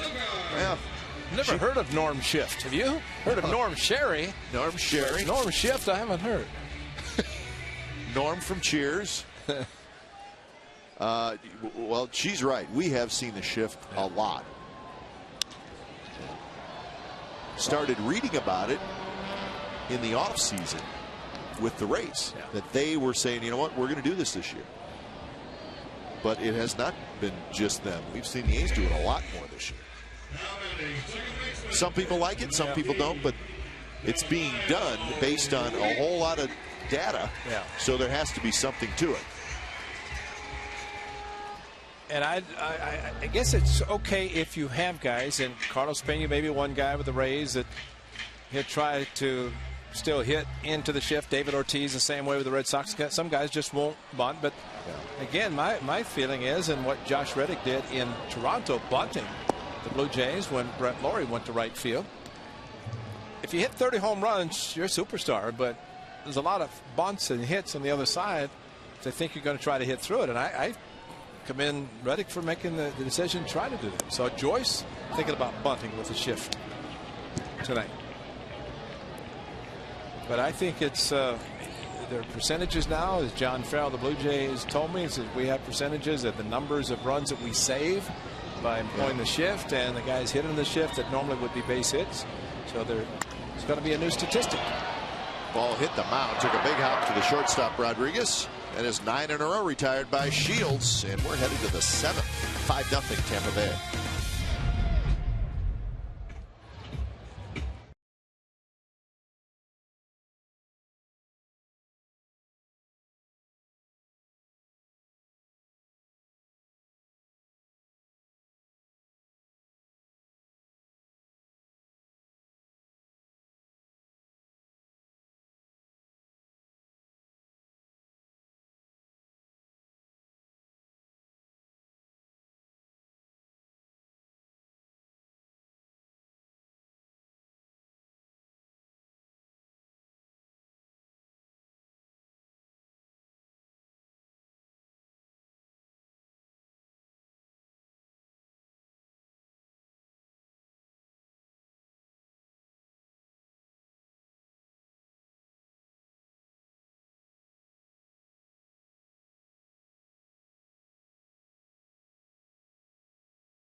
McDonald's June 5th, 2008. Watch this, folks. That's Shields, and that's Coco Crisp. And there they go, folks.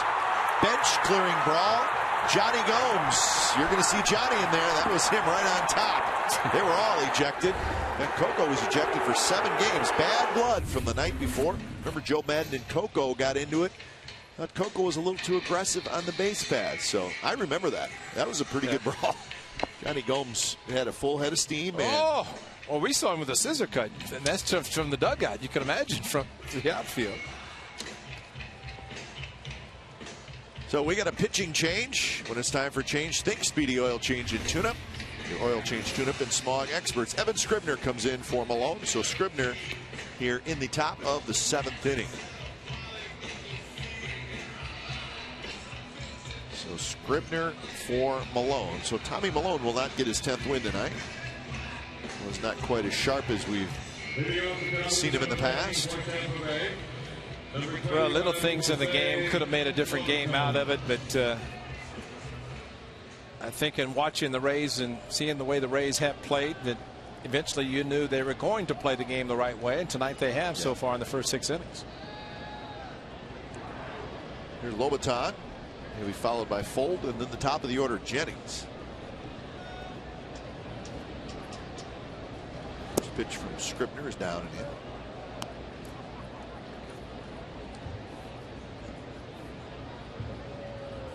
in. He's with just a couple of hits, 7 hits for the Rays. So we were talking about the trade deadline. The Yankees were, of course, they got Ichiro. Today they got Casey McGee from the Pirates for Chad Qualls. That has something to do with Mark Teixeira and the wrist injuries. So that was a deal. The Yankees get a 3rd baseman, 1st baseman. There's the line from Malone. 95 pitches was the final total. Let's see the first 8 home starts. He's been good and will continue. 2-2 to Lobaton.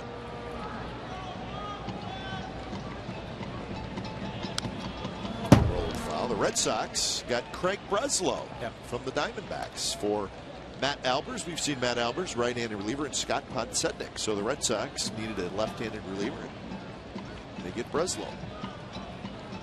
He was originally with them, I think. Yeah. So he and his good friend Andrew Bailey become teammates again. That's right. They were traded separate trades.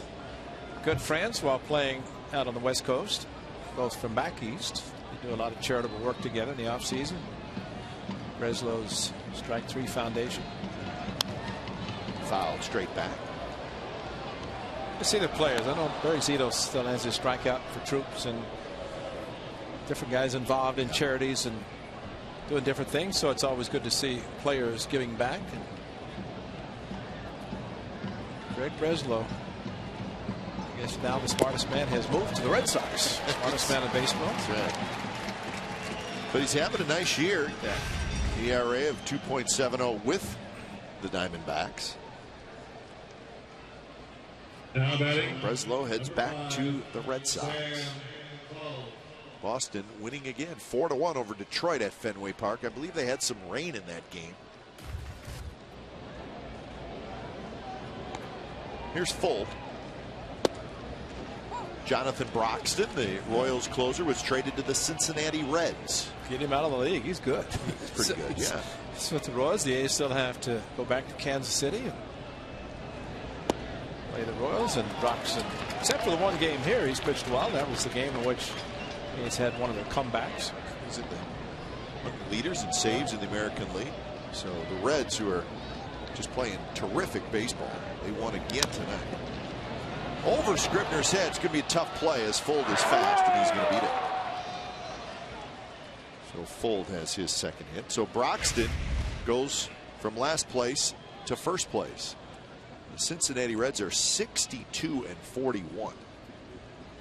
And probably cannot wait to see Marty Brenneman. That's right. I think he was doing it for charity or something, shaving his head. now batting, number 8.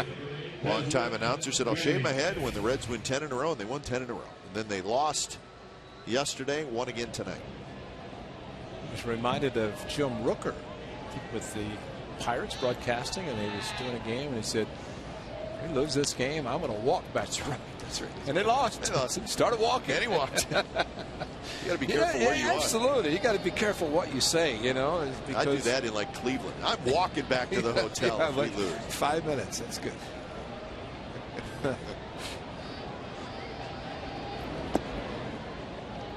The Pirates, who are hanging with the Reds, they got Gabby Sanchez from Marlins, the first baseman, and last night they got Travis Snyder, so they're trying to add some offensive pieces.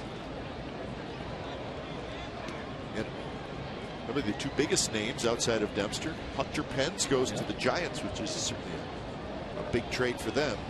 Wanted one more bat, and they got it. He's pretty good. And he's under team control through next year, so he will be a Giant the rest of this year and next year. Nate Scherholz went to the Phillies along with what is considered a very good minor league catching prospect in Tommy Joseph. Yeah, I talked to Gordon Lanke and Mike Paul, a couple of scouts, and both seen the young catcher, are very impressed with him. Runner goes, it's tap foul. The Giants felt like they got a young all-star catcher and a backup catcher who's 22 years old. So maybe they were dealing with a position of strength there. But Ruiz, their catcher in Philadelphia, call him Chooch. Yeah, he's got a couple more years, so Giants had an abundance of catching, and they're willing to trade. And you have a good farm system. That's what teams are looking for, especially now in the trades. Dodgers were very busy. Dodgers probably improved themselves as much or more than anybody. They got Victorino today to go along with Hanley Ramirez and Brandon Lee. So Giants and Dodgers duking it out in the standings. And same thing. Weeks has it, spins for the out at second. But Victorino will certainly help the Dodgers. Sounds like he'll play left field for them. He'll be a free agent at the end of the year, so that's strictly a 2-month rental for the Dodgers. It's amazing what an unlimited credit card will do for you to acquire players. Yeah. It's amazing. The new ownership for the Dodgers and Ned Colletti, and maybe in the past hands were tied. Don't know for sure under the previous ownership, but what a change has been made. I guess when you invest over a couple of $1 billion in an organization, you build up the club to build for a winner.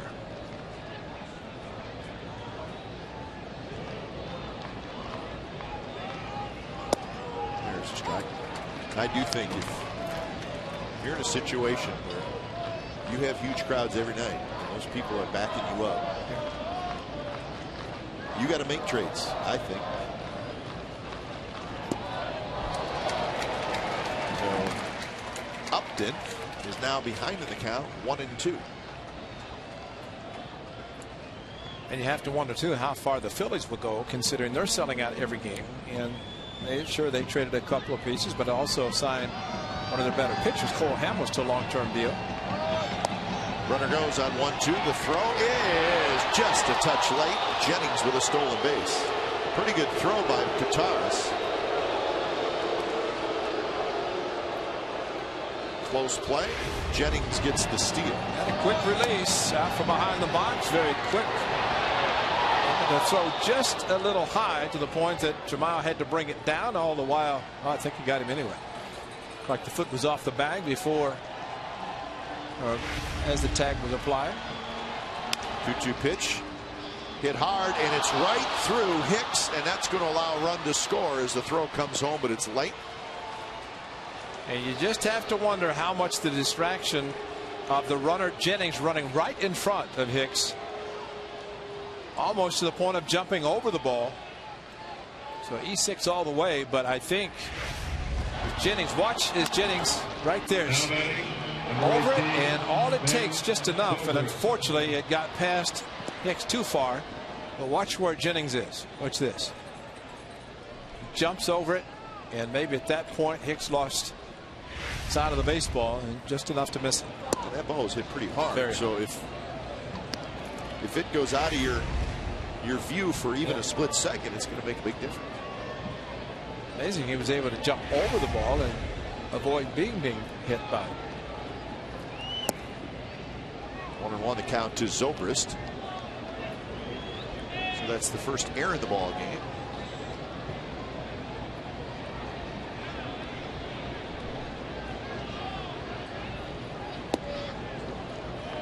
Two and one to Zobrist, who was 1 for 3. RBI ground out in the third. He singled and scored in the 6th.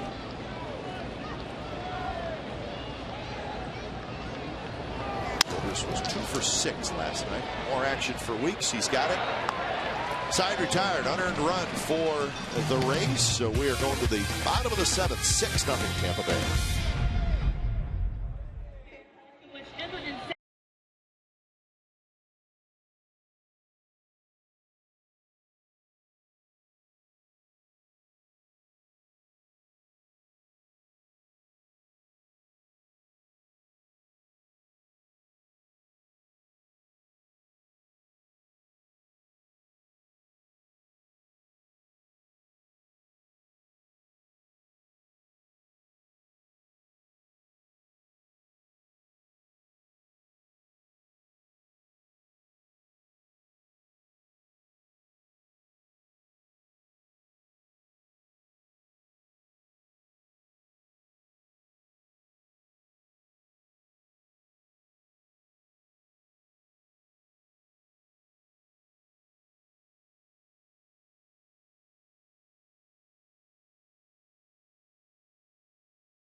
The Athletics as they trail the Rays 6-0. Just 2 hits for the A's so far.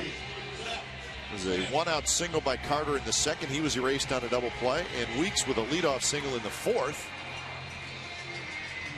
But he did not get any further than first base.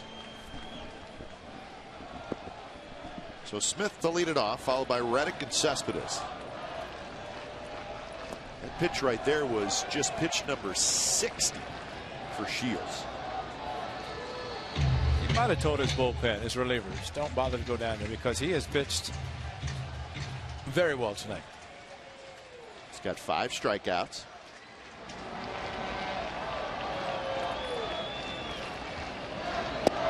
Good pitch there. 1-1 to count.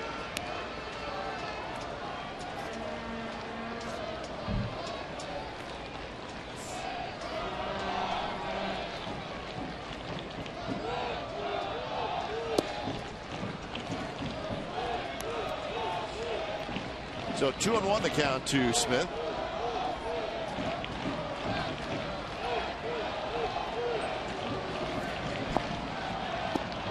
There's that changeup. He throws it. Sometimes he can probably throw it a little bit harder than other times. Well, as most changeup pitchers, and we've seen some good ones, that when they throw the changeup and it looks like a fastball, you're going to see a lot of swing and misses and guys fooled badly. There it is again. Just foul. So you either swing and miss at it or you just don't make solid contact. I think if tonight's game had Jared Parker pitching for the A's, the right side, you would see 2 right-handed pitchers with excellent changeups. Very similar. And that's how good James Shields is with his changeup, and we have seen Jared Parker, the success he's had with his. Swing and a miss, and then he goes up the ladder a little bit with a fastball and gets his 6th strikeout. Fans, when you're away from the Bay Area and can't watch the A's on Comcast Sportsnet, take your team with you with MLB.tv. Subscribe today to see every A's out-of-market game live online in HD quality. Features include choice of home and away broadcast, multi-game viewing, and the ability to pause and rewind live games. Visit OaklandAthletics.com to order MLB.tv. Baseball everywhere. First pitch to Reddick is a strike on the outside corner. Angels beat the Rangers 6-2. Weaver got his 14th win. Jared Weaver is 14-1. Pujols hit his 20th home run. Hit 1 or 2? Someone said 2. You're right. Hit 2. Trout hit another one. He's got 18. Guys were watching downstairs the first inning. Trout struck out and they said, "You can't do it. What do you want? He can't do that. He's not allowed to strike out." Right. It's like he's not human. He's not supposed to strike out. He's supposed to get a hit, home run, do something. Well, I think he's in so many highlights, so you just never see him making an out. He's always running around doing stuff. Yeah. Well, the number of runs he's scored since he joined the club is phenomenal. Yeah. Players will say it's how many runs you drive in and how many times you touch home plate. And those are important statistics. Reddick bounces it foul. So the Angels are just 3 games back of the Texas Rangers. Baltimore 11, the Yankees 5. The Yankees scored 5 in the first. Baltimore scored 7 in the second. And here we go. Swing and a miss. Fastball, 89 miles an hour, and that's out number 2. Chevron pitching matchup for tomorrow's radio-only game. Alex Cobb, young right-hander, against another young right-hander in Jared Parker. So 12:30. Listen to it on 95.7 FM, The Game. So radio only tomorrow for the final game of this series, and then the Jays come to town for 4.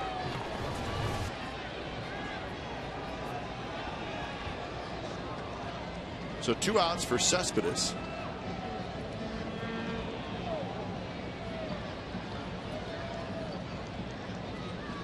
Cespedes has struck out twice. James Shields has kept the ball down to Cespedes every at bat, including the first pitch in this at bat.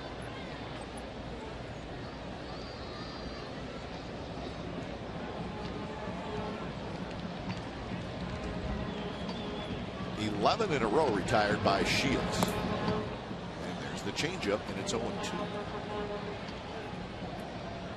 That game at Fenway Park was called after 5.5 innings. The Red Sox get a win, 4-1 over Detroit. So they will take it. A rain-shortened win for the Red Sox.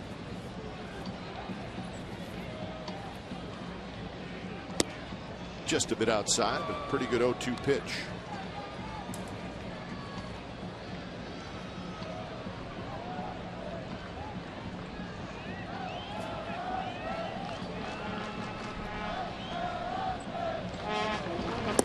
Got him, went to the changeup, and Shields strikes out the side. He's got 8 strikeouts. So we're headed to the 8th inning. 6-0 Rays.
A's Baseball on Comcast Sportsnet California is brought to you by Roaring Camp Railroads. Proud to welcome Thomas the Tank Engine and friends. Details at roaringcamp.com. All Rays so far as lead the Athletics 6-0. 6-8-0 for the Rays. 0-2-1 for the A's.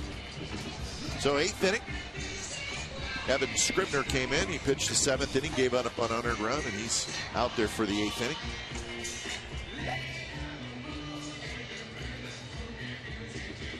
So Keppinger to lead it off. It's not going to be Keppinger. He's pitching. It's going to be Elliot Johnson. Yeah, he's warming up. So Johnson's a switch hitter. So he'll hit for Keppinger. And the first pitch, big overhand curve first strike.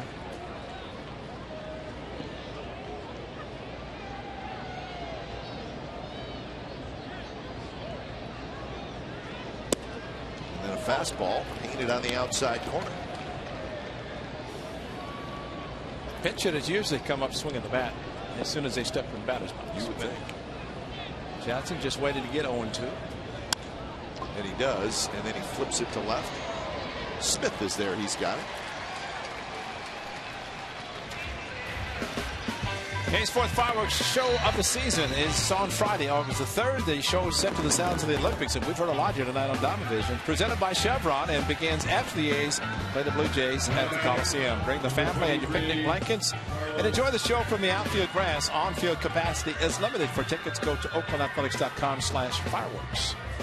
On Olympic highlights on Diamond Vision. Yeah, tonight. it's fun to watch. David, Don, and the group in Diamond Vision.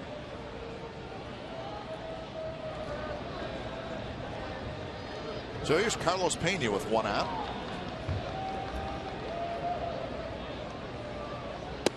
There's that curve, and it's in the first strike. I'm talking to Derek Shelton about the Rays last year. Carlos Pena, the Rays, fantastic finish. Derek Shelton, the hitting coach, and good friend Dan Johnson, former member of the Athletics. Big home run he had in that game in Tampa. Yeah. As we were watching in Seattle, as the Rays defeated the Yankees and the Orioles were defeating the Boston Red Sox. Derek Shelton said that Dan Johnson, he started the season 0-6.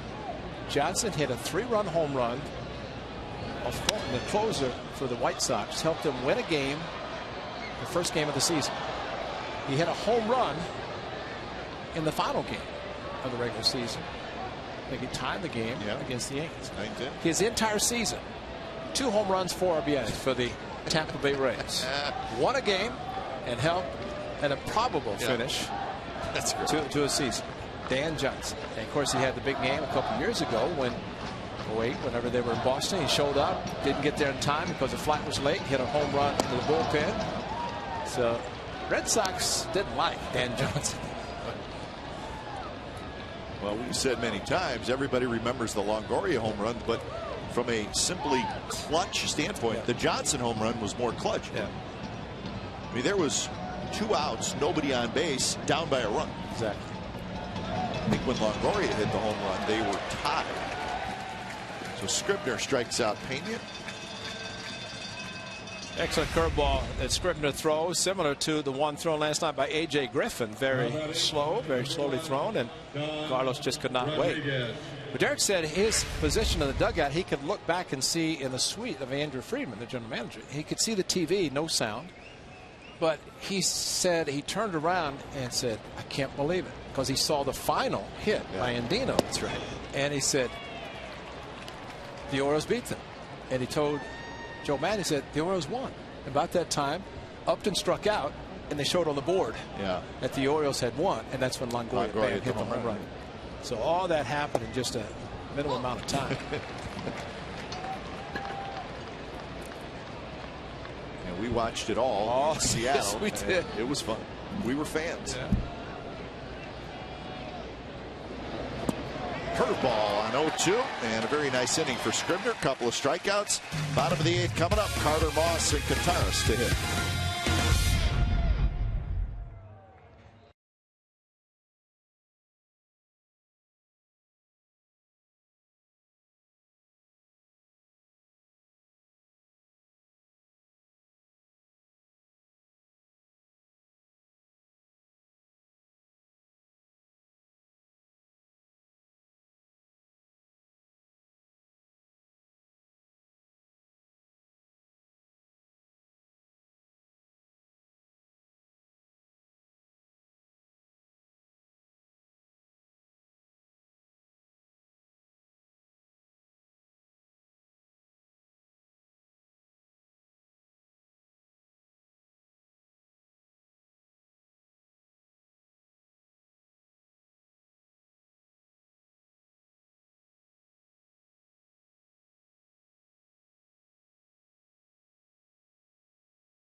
deck?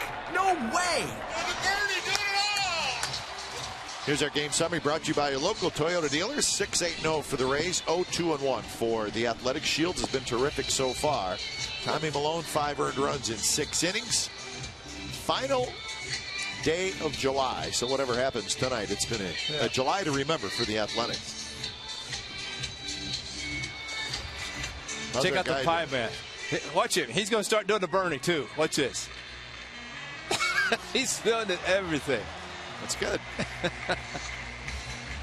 These are things that you now need to know if you come to the ballpark as an A's fan. Yeah. I mean, it's just the way it is. See Elliott Johnson now at shortstop. Rodriguez goes to third. Sean getting a chance to talk to Angel Hernandez about his strike zone last night.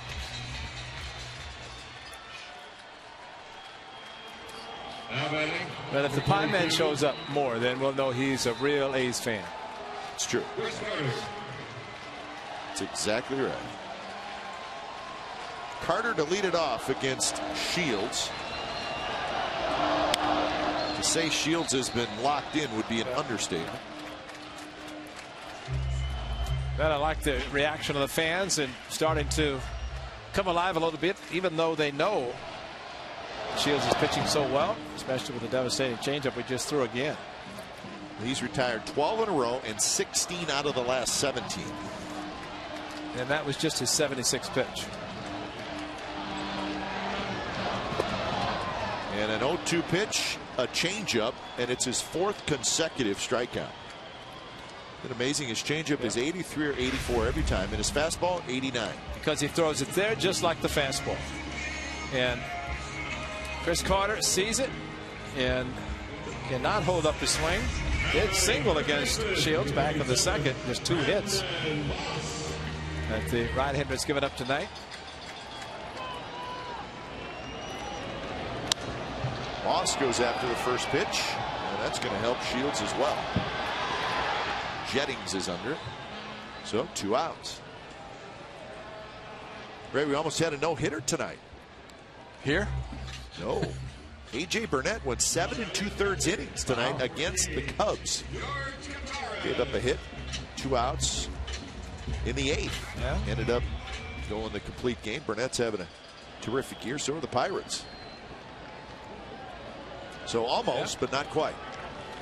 Well, the Pirates making some moves, and they're just trying to have a winning season. It's not been, what, 19, 20 years since they've had a winning season. So for them to even consider anything beyond that would be a great year for them, but they're hopeful of making it a real special season. Well, if they screw this one up, they're going to be in big trouble because they won tonight and they're 59-44. And they are one of the 2 playoff teams right now in the National League. Clint Hurdle, someone would say, actually he was asked, why would you take this club? You just manager and you interview, why would you even consider it? And it's a very positive manager, and I think the Pirates saw it last year when they almost had a winning season, and even more so this year. And they got an MVP candidate, McCutcheon, who's having a sensation. Tatarus with a shot right center field, and that's a base hit. Upton cuts it off. Tatarus will stop at first with a long single. So that breaks the stretch of 14 consecutive hitters retired. Well, you can see the four-seam fastball grip that Shields had in his glove and threw a fastball right down the middle. And when you have the lead that he has, the last thing you want to try to do is fool a hitter walking. Might as well make him hit to get himself on base, and he does.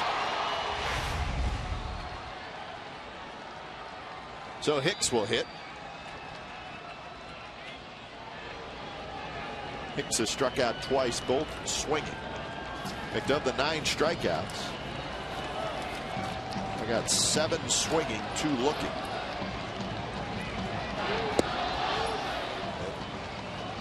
There's the changeup, swing and a miss. So Brandon Hicks knew coming into this game the changeup that the right-hander Shields throws so effectively.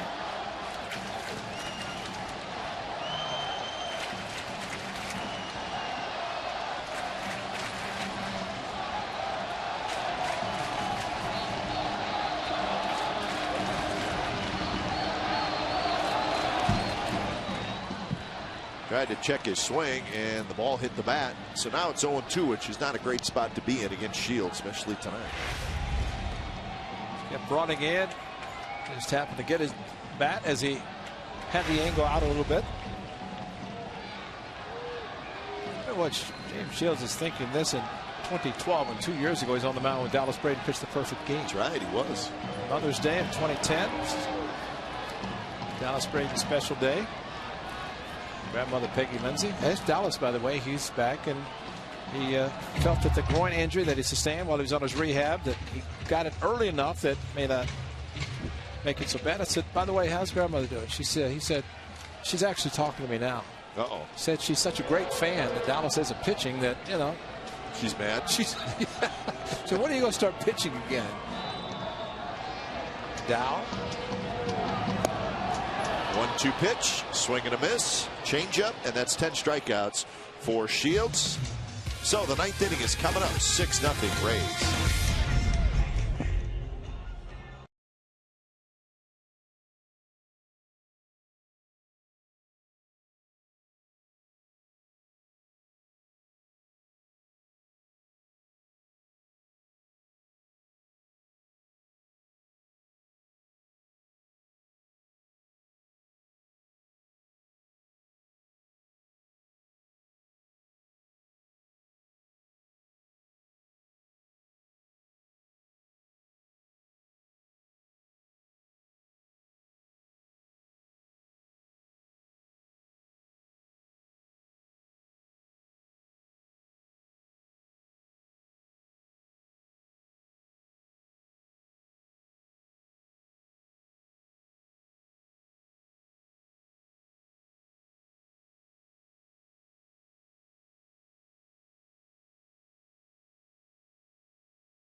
Comcast Sportsnet California is brought to you by Chevrolet and their award-winning cars, trucks, and crossovers. And by Jack in the Box. Get the all-American Jack Combo at Jack in the Box. It's a no-nonsense burger with fries and a drink for only $4.99 plus tax at participating stores.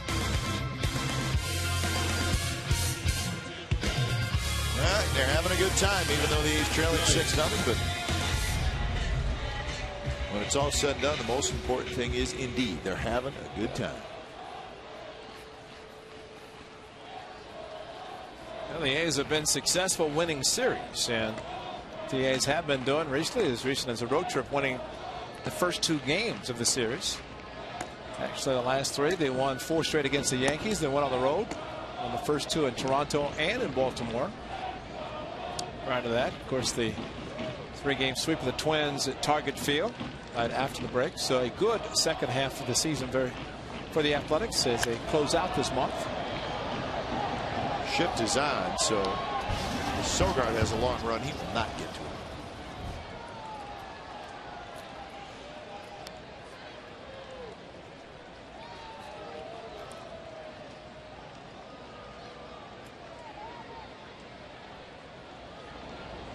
So 1-1 to Matt Joyce, who is 0 for 3. Hit into a double play his last at bat.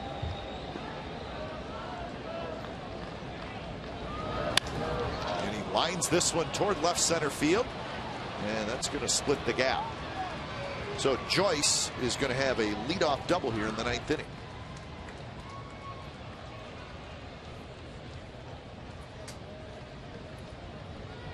Ten strikeouts for James Shields so far. So 3 straight games. How about that? Now batting, number 21, Jose. He had 10 against Seattle and 10 against Baltimore, and now 10 against the A's. Well, look what the A's have had since Sunday, when Wei-Yin Chen had a whole bunch. David Price last night. Good call. Now Shields tonight. A few swings and misses, huh? Yes. Well, let's see. Sunday, the A's struck out 14 times. How far do we want to go back? Just the last night after Sunday. Because That's enough. on Friday in Baltimore, A's won 14-9. That was a crazy game, but they struck out. Let's see. Oh no, it wasn't too bad. I was looking at a different column. Well, the double figures for the A's the last 3 games, Yeah. starting Sunday in Baltimore. David Price last night, the 97-mile-an-hour fastball. It's unfair for James Shields to come back tonight throwing an 80-mile-an-hour changeup after what David Price did last night. But it's a great way of setting up your pitching staff, where you have one style of pitching one day and it's different the next day. Although I don't believe in 24 hours it's going to affect that much. It should. You always talk about a knuckleball pitcher that could mess up a swing. I just don't think guys want to face knuckleball pitchers. They're so good. So few. Sorry, Dickey's finding out.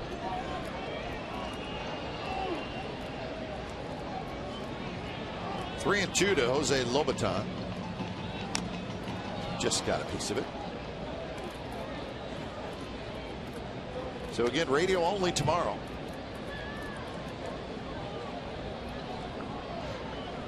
The Mariners are winning again, 7-2 in the 7th inning over the Blue Jays. These crazy Mariners are hot. They have won 5 in a row.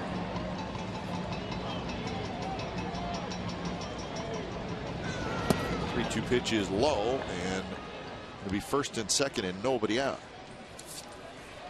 Have your kids eat lunch with the A's this school year on Saturday, August the 4th. That's coming up this Saturday when the A's play the Blue Jays. 7,500 kids will receive an A's lunchbox cooler. It's presented by Capcom. For more information and tickets, go to oaklandathletics.com/tickets.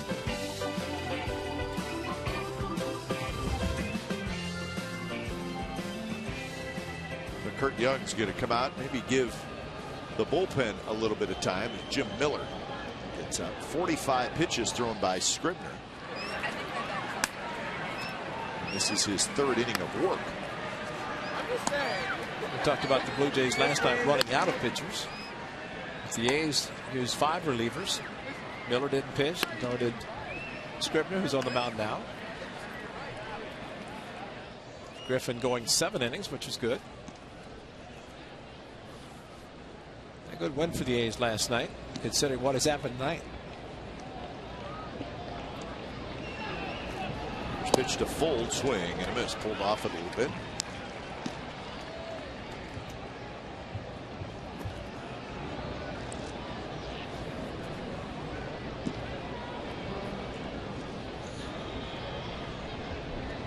Fold has had a good game, 2 for 3, couple of singles and a run score. Biggest hit might have come in the 3rd inning when, after an overtime singled, and he had the bloop single to right field. And maybe in another night against a lefty, he might not even been in the lineup because he's a left-handed hitter, but because Tommy Malone has the excellent changeup, something that Joe Madden want to get some extra lefties in the lineup.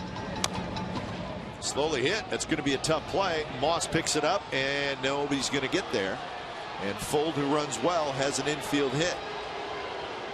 You could just tell it was going to be trouble right when it dribbled past the pitcher.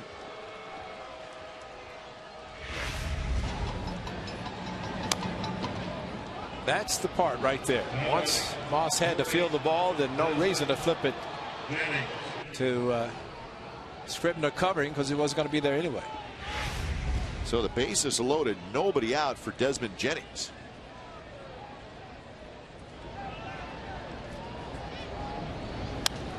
Jennings hits one high, foul territory.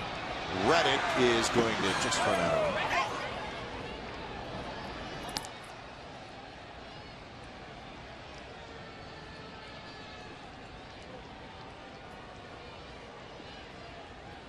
Jennings tonight is 0 for 4, but he's been on base twice on fielder's choice, and he has scored 2 runs.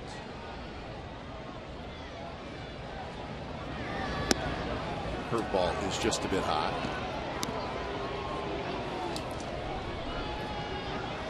Jennings still looking for his first hit in the series. He's 0 for 9.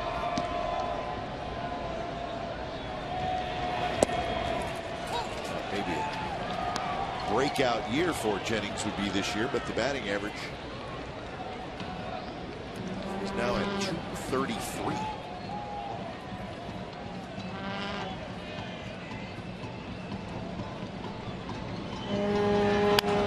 That's a base hit, so he indeed gets his first hit of the series, and it's going to knock in a run as Joyce comes in to score, and it's 7-0 Rays.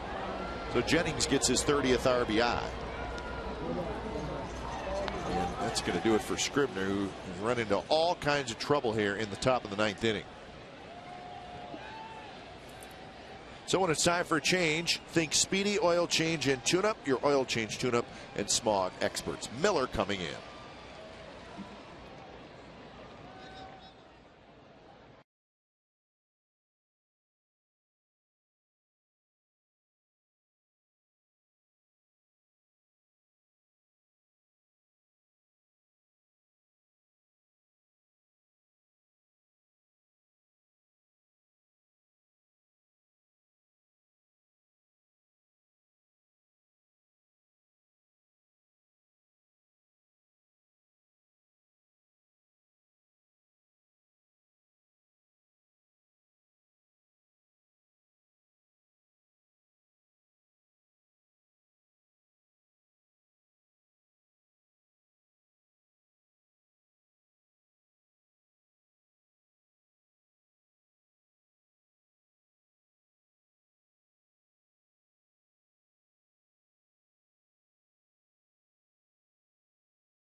Copyrighted telecast is presented by authority of the Oakland Athletics and may not be reproduced or retransmitted in any form, and the accounts and descriptions of this game may not be disseminated without the express written consent of Athletics Investment Group, LLC.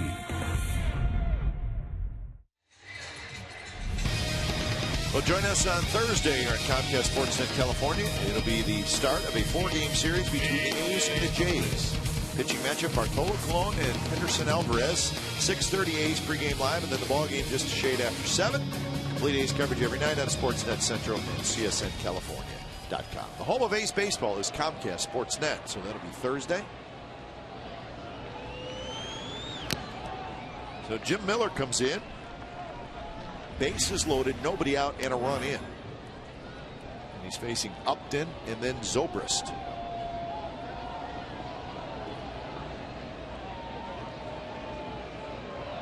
24th appearance. Slider down and away to Upton.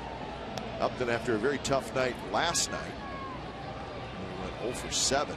Tonight, 2 for 4 with a couple of singles, an RBI, a run scored, a stolen base.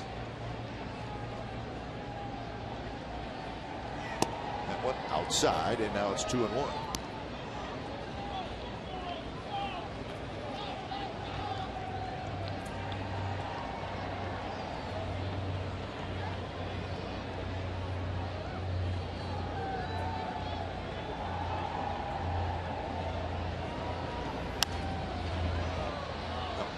High and foul. Second level, just to our right. There's your runners. Lobaton, Fold, Jennings.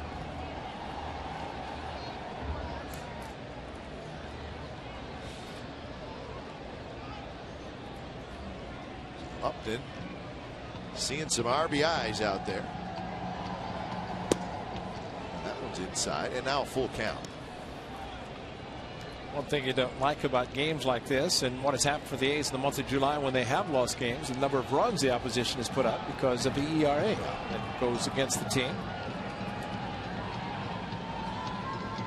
And for every pitcher coming in, especially out of the bullpen, trying to limit. A's will get the out at second, relay to first, not in time. Run comes in to score as Upton using that great speed. Stay away from the double play. So that makes it an 8-0 game. Give Upton the RBI as Lobaton is the runner who scores. Now batting, number Almost an 18, impossibility Ben to double up to Zobrist. Speedy Upton, and saw Hicks look towards home plate, but they were playing back, conceding a run, hoping for two. Did not happen.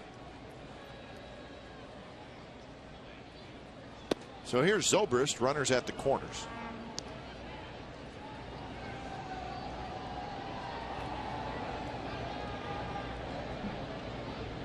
Zobrist has a hit tonight. He's 1 for 4.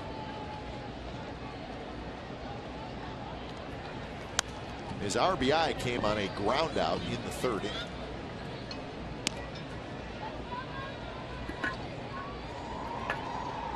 He has done exactly, and I mean exactly, what the Rays needed him to do tonight after the bullpen situation last night. They made a roster move they didn't need to make, considering.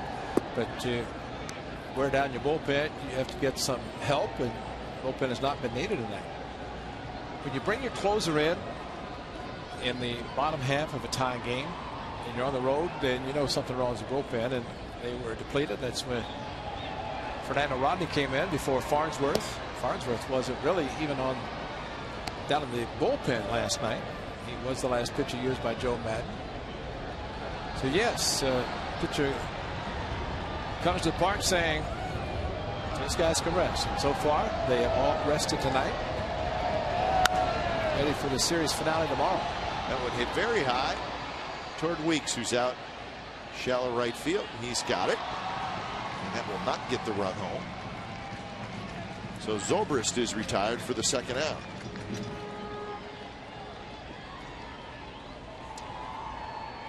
A's have lost 4 games so far in this month. A great month, winning 19. Of course, they hope to come back tonight with a chance, but in the 4 games they've lost, Mariners scored 7, Now batting, Rangers scored number 6, 9, Elliot Blue Jays scored 10, Johnson.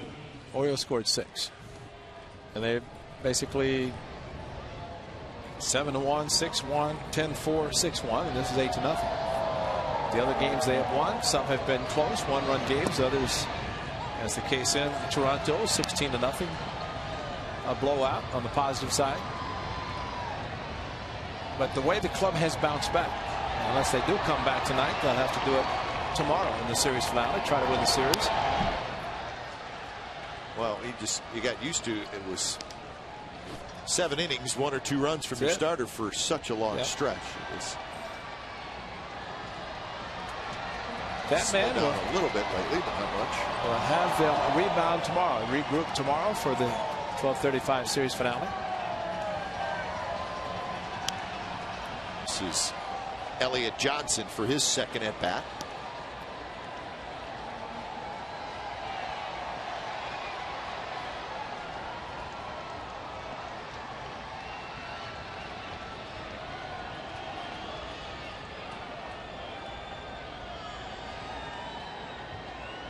So 0-2. And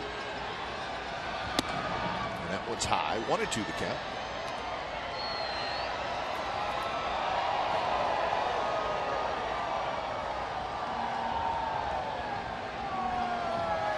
So a couple of runs here for the Rays in the 9th inning to extend the lead to 8.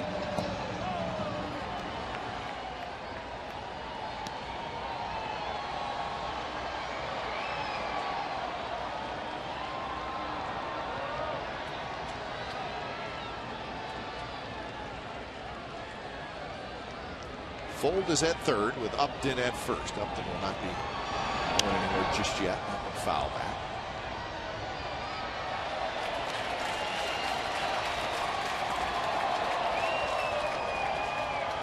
So the count remains 2-2 to Elliott Johnson.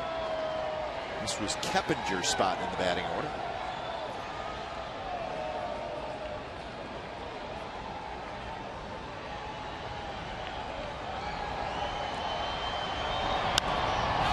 This one could be playable. Sogard has it side retired. So we're going to the bottom of the ninth. It's 8-0. The Rays leading the Athletics.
Replay. How about James Shields? What a night he has had. And bullpen worked very much last night. So James Shields has taken over and he has struck out 10 using both the fastball and his changeup. There's a changeup getting Hicks, fastball getting Smith, and when you throw the changeup as effectively as he has tonight, and then throw the fastball, which really is less than 90 miles per hour, but it seems like much harder than that just because of the action of his changeup. So 10 strikeouts, and he's trying to complete it as he has given up just 3 hits tonight, 3 singles. How about this, Ray? He has not had a complete game this year, which is not necessarily a big deal, but he had 11 last year. 11 complete games, which this day and age, that is a huge amount. So he is trying for his 7th career shutout. 4 of those shutouts came last year, all part of that terrific season he had. First pitch to Sogard is up and away. So 16-6 career complete games and shutouts. And he's not that close to 100 pitches. Started at 87, now 89.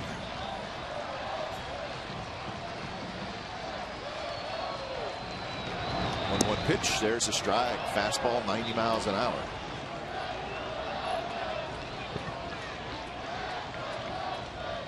He's retired 15 out of the last 16.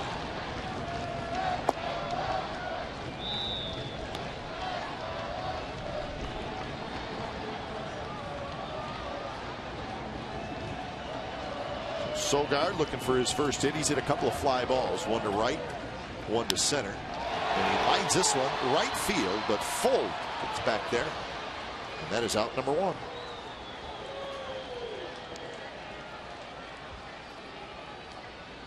Some nights, Ray, you tip your hat. Yeah. I know that's an overused cliche, but there is some truth to it when a guy's pitching like he is. Yeah. And in baseball, when it happens, it's not a cliche, it's the truth. That's true. So there is a difference. Yeah, a lot of cliches, but the way he has pitched tonight, you definitely tip your hat because he's been outstanding. And when you play as many games as you do in a season, you're going to run up against a pitcher who's going to have a phenomenal night. And tonight is so far in 8 1/3 innings has been James Shields' night. Yep.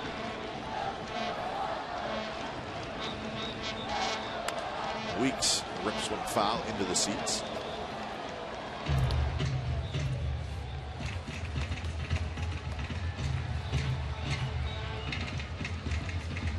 Weeks is 1 for 3, so he's got one of the 3 hits for the Athletics.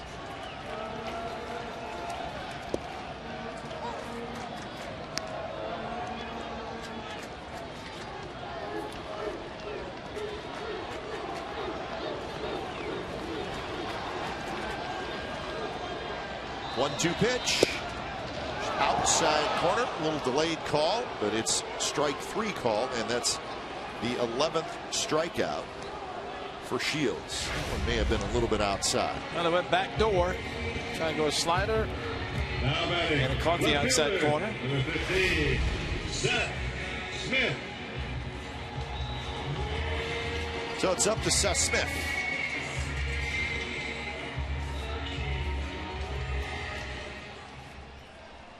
So Smith is 0 for 3. First pitch is a breaking ball that stays a bit outside. A's are trying to score a run, but they have been shut out. Looking this month, which has been a great month for the A's. This one's hit towards center. Upton going back into right center. And he's got it on the warning track, and that's the ball game. So James Shields, a little point to the bullpen. They say thank you very much, and he was outstanding tonight. His first complete game this year. First shutout this year. So the Rays win it tonight by a final score of 8-0 and even up this series at a game apiece. So 8-0's your final. Rays over the Athletics. You've been watching Oakland A's baseball on Comcast Sportsnet, part of the NBC Sports Group. Don't go away. A's Post Game Live with Brody Brazil and Greg Cataray starts right now.